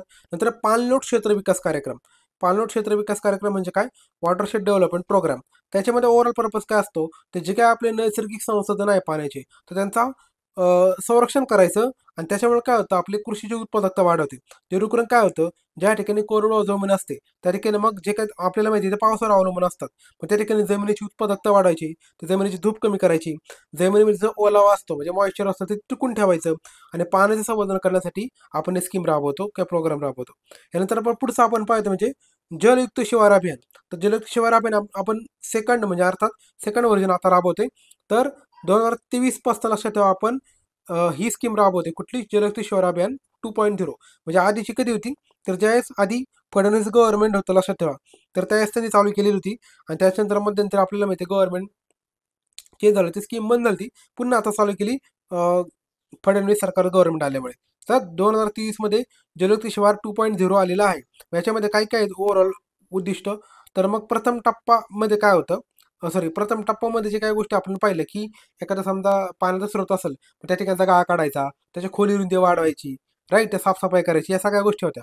मग दुसऱ्या टप्प्यामध्ये काय करतो आपण, ज्या ठिकाणी जलयुक्त शिवारमधून कामं झालेली नाहीयेत, राईट, मग अशा ठिकाणी जलसंधारणाची कामे करायची. किंवा मग ज्या ठिकाणी ऑलरेडी प्रथम टप्प्यामधली कामं झालेत, पण बाकीच्या त्याच्यामध्ये अजून काही कामं बाकी राहिली असतील ती कंप्लीट करायची. ठीक आहे, म्हणजे ओव्हरऑल आपल्याला लोकांना काय म्हणजे गावांना काय करायचं, जलयुक्त शिवार नावाचं ना. शिवार म्हणजे काय, तर शेताची जी ओव्हरऑल आपलं एरिया आपण त्याला शिवार म्हणतो, राईट. तर गाव जे आहे ना, आपल्याला गावाला आपलं काय करते, जलयुक्त करायचे, जेणेकरून त्यांना कुठल्या टँकरवर अवलंबून राहायची गरज पडणार नाही. शेतीला पाणी भेटेल, लोकांना प्यायला पाणी भेटेल, जनावरांना पाणी भेटेल, त्या हिशोबाने. त्याच्यानंतर पुढचं येतं म्हणजे मुख्यमंत्री शाश्वत कृषी सिंचन योजना. याच्यामध्ये काय केलं जातं, तर वैयक्तिक शेतकळ बांधण्यासाठी अनुदान दिलं जातं. तर आपल्याला माहिती आहे पावसामुळे जे काय पाणी पडतं ते वाहून जातं कुठं, नद्या नाली विहिरी जे काय असेल त्या ठिकाणी. पण ते जर पाणी आपण साठवून ठेवलं तलावामध्ये, विहिरी म्हणा, बोरमध्ये, ते आपण नंतर वापरू शकतो ना. मग त्या ठिकाणी शेतकऱ्यांना काय करतात, वैयक्तिकरित्या मिनिमम 14,000 जवळपास 75,000 रुपयापर्यंत एवढं अनुदान भेटतं. किती? 14,433 पासून 75,000 रुपयापर्यंत अनुदान भेटतं. नंतर पुढची स्कीम आहे ते म्हणजे डॉक्टर पंजाबराव देशमुख जैविक शेती अभियान. ठीक आहे. तर ही जी स्कीम आहे मित्रांनो, डॉक्टर पंजाबराव देशमुख जैविक शेती अभियान, याच्यामध्ये नावातून तुम्हाला कोण दिलं असेल की जैविक शेती म्हणजे काय, तर आपल्याला या ठिकाणी बऱ्याचशा गोष्टी ज्या आहेत शेतकऱ्यांच्या म्हणजे समजा जर शेती करत ऑर्गॅनिक फार्मिंग करायला थोडक्यात प्रोत्साहन द्यायचं. तर सेंद्रिय शेती किंवा विषमुक्त शेतीला चालना देण्यासाठी अशा प्रकारची आपण स्कीम आणली 2019-20 पासून. तर इयर पाठ करून ठेवा, 2019, कारण डेट खूप महत्वाची आहे, तुम्हाला आयोग त्या ठिकाणी गंडवतं. तर या ठिकाणी काय केलं जातं, पातका शेतकऱ्यांचे जे गट असतात ना, त्यांना 3 वर्ष आपण लाभ देतो. मग पहिल्या टप्प्यामध्ये ठराविकच जिल्हे निवडले, जसं की विदर्भामधील बुलढाणा आहे, अकोला आहे. हे पाठ करून ठेवा, का खूप महत्वाचं आहे. बुलढाणा, अकोला, वाशिम, अमरावती, यवतमाळ आणि वर्धा यांचा याच्यामध्ये समावेश केलेला आहे. याच्यामध्ये जवळपास एवढे एवढे हेक्टरचे एवढे एवढे गट केले, ते काही महत्त्वाचं नाही आहे. आणि मग ह्याचाच कालावधी आपण काय केला आहे, तर 27-28 पर्यंत वाढवला आहे. कुठला आहे? डॉक्टर पंजाबराव देशमुख जैविक शेती अभियानाचा कालावधी कधीपर्यंत वाढवला आहे? 27-28 पर्यंत वाढवलेला आहे. हे योजनेचं नामकरण देखील चेंज केलं आहे. डॉक्टर पंजाबराव देशमुख नैसर्गिक शेती अभियान असं त्याचं नाव चेंज झालेलं आहे. याचं असं नामकरण झालेलं आहे, ते पाठ करून ठेवा. आणि दुसऱ्या टप्प्यामध्ये काय टार्गेट ठेवलं आहे, तर 6.61 लाख हेक्टर एवढं जमीन सेंद्रिय शेतीखाली आणायचं असं त्यांचं ठरलेलं आहे. ठीक आहे. तर ते महत्वाचं की सेकंड याच्यामध्ये नाव चेंज झाले, आधी जैविक होता आता नैसर्गिक शेती अभियान झाले. आणि किती टार्गेट ठेवले की 6.5 जवळपास 6.5 लाख हेक्टर. नंतर पुढची स्कीम आहे ते म्हणजे मान्य बाळासाहेब ठाकरे कृषी व्यवसाय व ग्रामीण परिवर्तन प्रकल्प, अर्थात त्याला स्मार्ट प्रकल्प आपण म्हणतो. तर याच्यामध्ये काय केलं होतं, हे देखील 2020-21 स्कीम आहे, लक्षात ठेवा. 2020-21 याच्यामध्ये काय करतात, तर कृषी उत्पादनाची स्पर्धात्मक आणि सर्वसमावेशक मूल्य साखळी विकसित करायची, म्हणजे व्हॅल्युएशन डेव्हलप करायची, असा याचा ओव्हरऑल पर्पज आहे. आणि याच्यामध्ये जवळपास 20 लाख शेतकऱ्यांना फायदा देण्यात ठरवलं. किती? 20 लाख शेतकऱ्यांना फायदा. लक्षात कसं द्यायचं बघा, 2020ची स्कीम आहे ना, तर 20 लाख असं लक्षात ठेवा. 2020ची स्कीम आहे, 20 लाख टार्गेट ठेवलेलं आहे, राईट. तर ओव्हरऑल व्हॅल्युएशन डेव्हलप करायचे, मूल्य साखळी विकसित करणे म्हणजे काय, व्हॅल्युएशन डेव्हलप करणे याचा प्रमुख उद्देश स्मार्ट प्रकल्पाच्या अंतर्गत. नंतर पुढचे नानाजी देशमुख कृषी संजीवनी प्रकल्प, त्याचं दुसरं नाव आहे पोकरा, म्हणजे काय, हवामान प्रतिरोधक शेती प्रकल्प उर्फ पोकरा उर्फ नानाजी देशमुख कृषी संजीवनी प्रकल्प. तुम्हाला हा असा वेगवेगळ्या अँगल विचारू शकतात, त्यामुळे तिन्ही नावं पाठ करून ठेवा, पोकरा किंवा नानाजी देशमुख वगैरे जे काय असेल ते. तर याच्यामध्ये पर्पज काय होता, तर लहान वयोती क्षेत्र जे आहेत, तर अशा ठिकाणावरील शेती हवामान प्रतिरोधक आणि फायदेशीर करण्याच्या दृष्टीने हा प्रकल्प राज्यामध्ये 16 जिल्ह्यामध्ये राबवला जातो, राईट. आणि 16 जिल्ह्यामध्ये जवळपास 5,500 म्हणजे 5,220 गावामध्ये हा प्रकल्प प्रकार राबवला जात आहे. याच्यामध्ये काय करतात, तर वैयक्तिक शेतकऱ्यांना तसेच शेतकरी उत्पादन कंपन्यांना त्यांच्या बचत गटांना म्हणा, त्यांना आपण आर्थिक सहाय्य देतो, मृदा जलसंधारणाची कामं काय करतो, करून देतो, शेतीशाळा, क्षमतावर्धन, कृषी हवामान सल्लागार सेवा, या सगळ्या गोष्टीसाठी काय करतं सरकार, अर्थसहाय्य प्रोव्हाइड करते. पुढची स्कीम आहे म्हणजे 10,000 शेतकरी उत्पादक संस्थेची निर्मिती, म्हणजे काय, फार्मर प्रोड्यूस ऑर्गनायझेशन, लक्षात घ्या, FPO आपण त्याला म्हणतो. याच्यामध्ये काय केलं, सरकारने ठरवलं की केंद्र सरकारने ठरवलं की शेतकऱ्यांच्या FPO तयार करायच्या. तर 2020-21 पासून ही स्कीम आपण राबवते. याचं उद्दिष्ट काय, तर शाश्वत उत्पन्नाभिमुख शेतीच्या विकासासाठी चालना देण्यासाठी आपण काय करतोय, तर प्रोत्साहन द्यायचे. नंतर संसाधनाचा आपण कार्यक्षम वापर करायचा असेल तर त्यासाठी उत्पादकता वाढवायची. नवीन नवीन शेतकरी असतील तर त्यांच्या उत्पादक संस्थांना काय करायचं, स्किल ट्रेनिंग द्यायची, राईट. तर अशा प्रकारे 531 शेतकरी उत्पादन संस्थांचा समावेश करण्यात आलेला आहे. मागच्या जवळपास 20-21 पासून 23-24 22-23 पर्यंत 531 शेतकरी उत्पादन संस्थांचा समावेश केलाय आणि 511 हे ज्या संस्थांची स्थापना केलेली आली आहे, लक्षात ठेवा. समावेश वेगळा, स्थापना ही वेगळी आहे, लक्षात ठेवा. नंतर पुढे प्रधानमंत्री सूक्ष्म खाद्य उद्योग उन्नयन योजना, म्हणजे काय, सूक्ष्म खाद्य उद्योग उन्नयन योजना. तर याच्यामध्ये पर्पज काय होतं, की आपल्याला माहिती आहे ODOP नावाची स्कीम आहे. ODOP कोणाची आहे, तर ॲक्च्युली मेन UPची होती, आपण ती भारत सरकारने अडॉप्ट केली. तर 1 डिस्ट्रिक्ट 1 प्रॉडक्ट स्कीम जी आहे, तर ह्या तत्वावर आपण 2020-21 पासून 24-25 पर्यंत हे जे का 5 वर्षाचा कालावधीमध्ये आहे, त्याच्यामध्ये जवळपास 22,000 सूक्ष्म अन्न प्रक्रिया उद्योगांचं सक्षमीकरण करायचे. याच्यामध्ये मी काय करतोय, तर तुम्हाला जवळपास 35% तुमच्या प्रकल्पाच्या 35% रक्कम आणि 10 लाख रुपये प्रति घटक या कमाल मर्यादित कर्ज हे भांडवली अनुदान मध्ये, लक्षात घ्या, तुम्हाला अनुदान भेटते, फ्रीमध्ये भेटत नाही. तर 35% कर्ज आणि 10 लाख रुपये प्रति घटक या पद्धतीने तुम्हाला किती दिवसासाठी भेटतंय, तर एक संलग्न भांडवली अनुदान म्हणून दिलं जातं, कॅपिटल लोन म्हणून दिलं जातं. आणि याच्यामध्ये मग सामायिक पायाभूत सुविधा गटाअंतर्गत घटकांना 300 लाख प्रति घटक, कमाल मर्यादेचा 35% पत अनुदान देखील दिलं जातं. आणि मग वीज भांडवल अंतर्गत देखील वेगवेगळ्या प्रकारच्या ठिकाणी 4 लाखापर्यंत अर्थसहाय्य दिलं होतं. असं वेगवेगळ्या ठिकाणी अर्थसहाय्य दिलं होतं, लक्षात घ्या. त्या ठिकाणी ते तुम्ही वेगवेगळं पाठ करायचे, राईट. नंतर पुढचं आहे ते म्हणजे मुख्यमंत्री कृषी व अन्न प्रक्रिया योजना. तर ही 17-18ला स्कीम आली होती आणि 5 वर्षामध्ये सरकारने ही स्कीम राबवायची होती. तर मुख्यमंत्री कृषी व अन्न प्रक्रिया योजना काय आहे, तर कृषी उत्पादनाची गुणवत्ता वाढवायची, मग त्यासाठी आपल्याला काय करावं लागणार, मॉडर्न टेक्नॉलॉजी वापरावं लागणार. तर ते वापरण्यासाठी प्रोत्साहन द्यायचे. नंतर निर्यातीला प्रोत्साहन द्यायचं. कृषी आणि अन्य प्रक्रिया करण्यासाठी काय करायचं, स्किल मॅन पॉवर तयार करायची. ग्रामीण भागामध्ये स्मॉल आणि मार्जिनल काय करायचे, इंडस्ट्रीज उभारायच्या, राईट. आणि ओव्हरऑल प्रकल्पांद्वारे रोजगाराची निर्मिती करायची. यासाठी आपण मुख्यमंत्री कृषी व अन्न प्रक्रिया योजना अशा प्रकारची आपण आलेली आहे. 17-18 पासून, लक्षात घ्या, 2017-18 पासून अशा प्रकारची स्कीम आलेली आहे, मुख्यमंत्री कृषी व अन्न प्रक्रिया योजना, राईट. वरची स्कीम कधीपासून होते, तर 2020 पासून 2025 पर्यंत असं तुम्ही करू शकता. नंतर पुढचे ग्राम, हा तर आपण पाहत होतो मुख्यमंत्री कृषी व अन्न प्रक्रिया योजना, राईट. तर मुख्य उद्देश आपण सगळ्या गोष्टी पाहिल्यात. पुढचं आपण पाहूया ग्राम कृषी विकास समितीची स्थापना, राईट.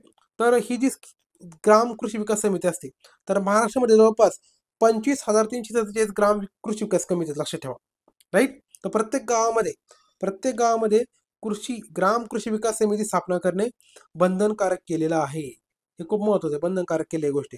ग्रामीण कृषी विकास समितीची स्थापना. पुढचं आहे ते म्हणजे जिल्हा कृषी महोत्सव. तर जिल्हा कृषी महोत्सव हे काय असतं, तर जिल्ह्याच्या लेवलला. तर कृषी क्षेत्राचे जे उत्पादन असतील का त्याच्या प्रक्रियापर्यंत जे काही नवीन टेक्नॉलॉजी असेल त्यांच्याबद्दल शेतकऱ्यांमध्ये जागरूकता निर्माण करायची, त्याच्यामध्ये प्रगतीशील शेतकरी निर्माण करायची, उद्योजक, शास्त्रज्ञ, प्रगतीशील शेतकरी यांचे इंटरॅक्शन घडवून आणायचं आणि त्या माध्यमातून शेतकऱ्यांना काय करायचं, मॉडर्नाइज करायचं. जिल्हा कृषी महोत्सव लक्षात ठेवा. तर 34 जिल्ह्यामध्ये, राज्यामध्ये 34 जिल्ह्यामध्ये हा प्रकल्प राबवला होतो. कुठला? तर जिल्हा कृषी महोत्सव. यानंतर पुढची आपण ते पाहूया म्हणजे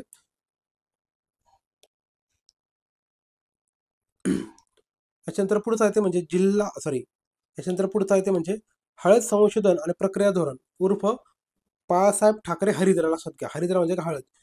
हळद संशोधन प्रक्रिया धोरण याच्यामध्ये बाळासाहेब ठाकरे हरिद्रा संशोधन व प्रशिक्षण केंद्र.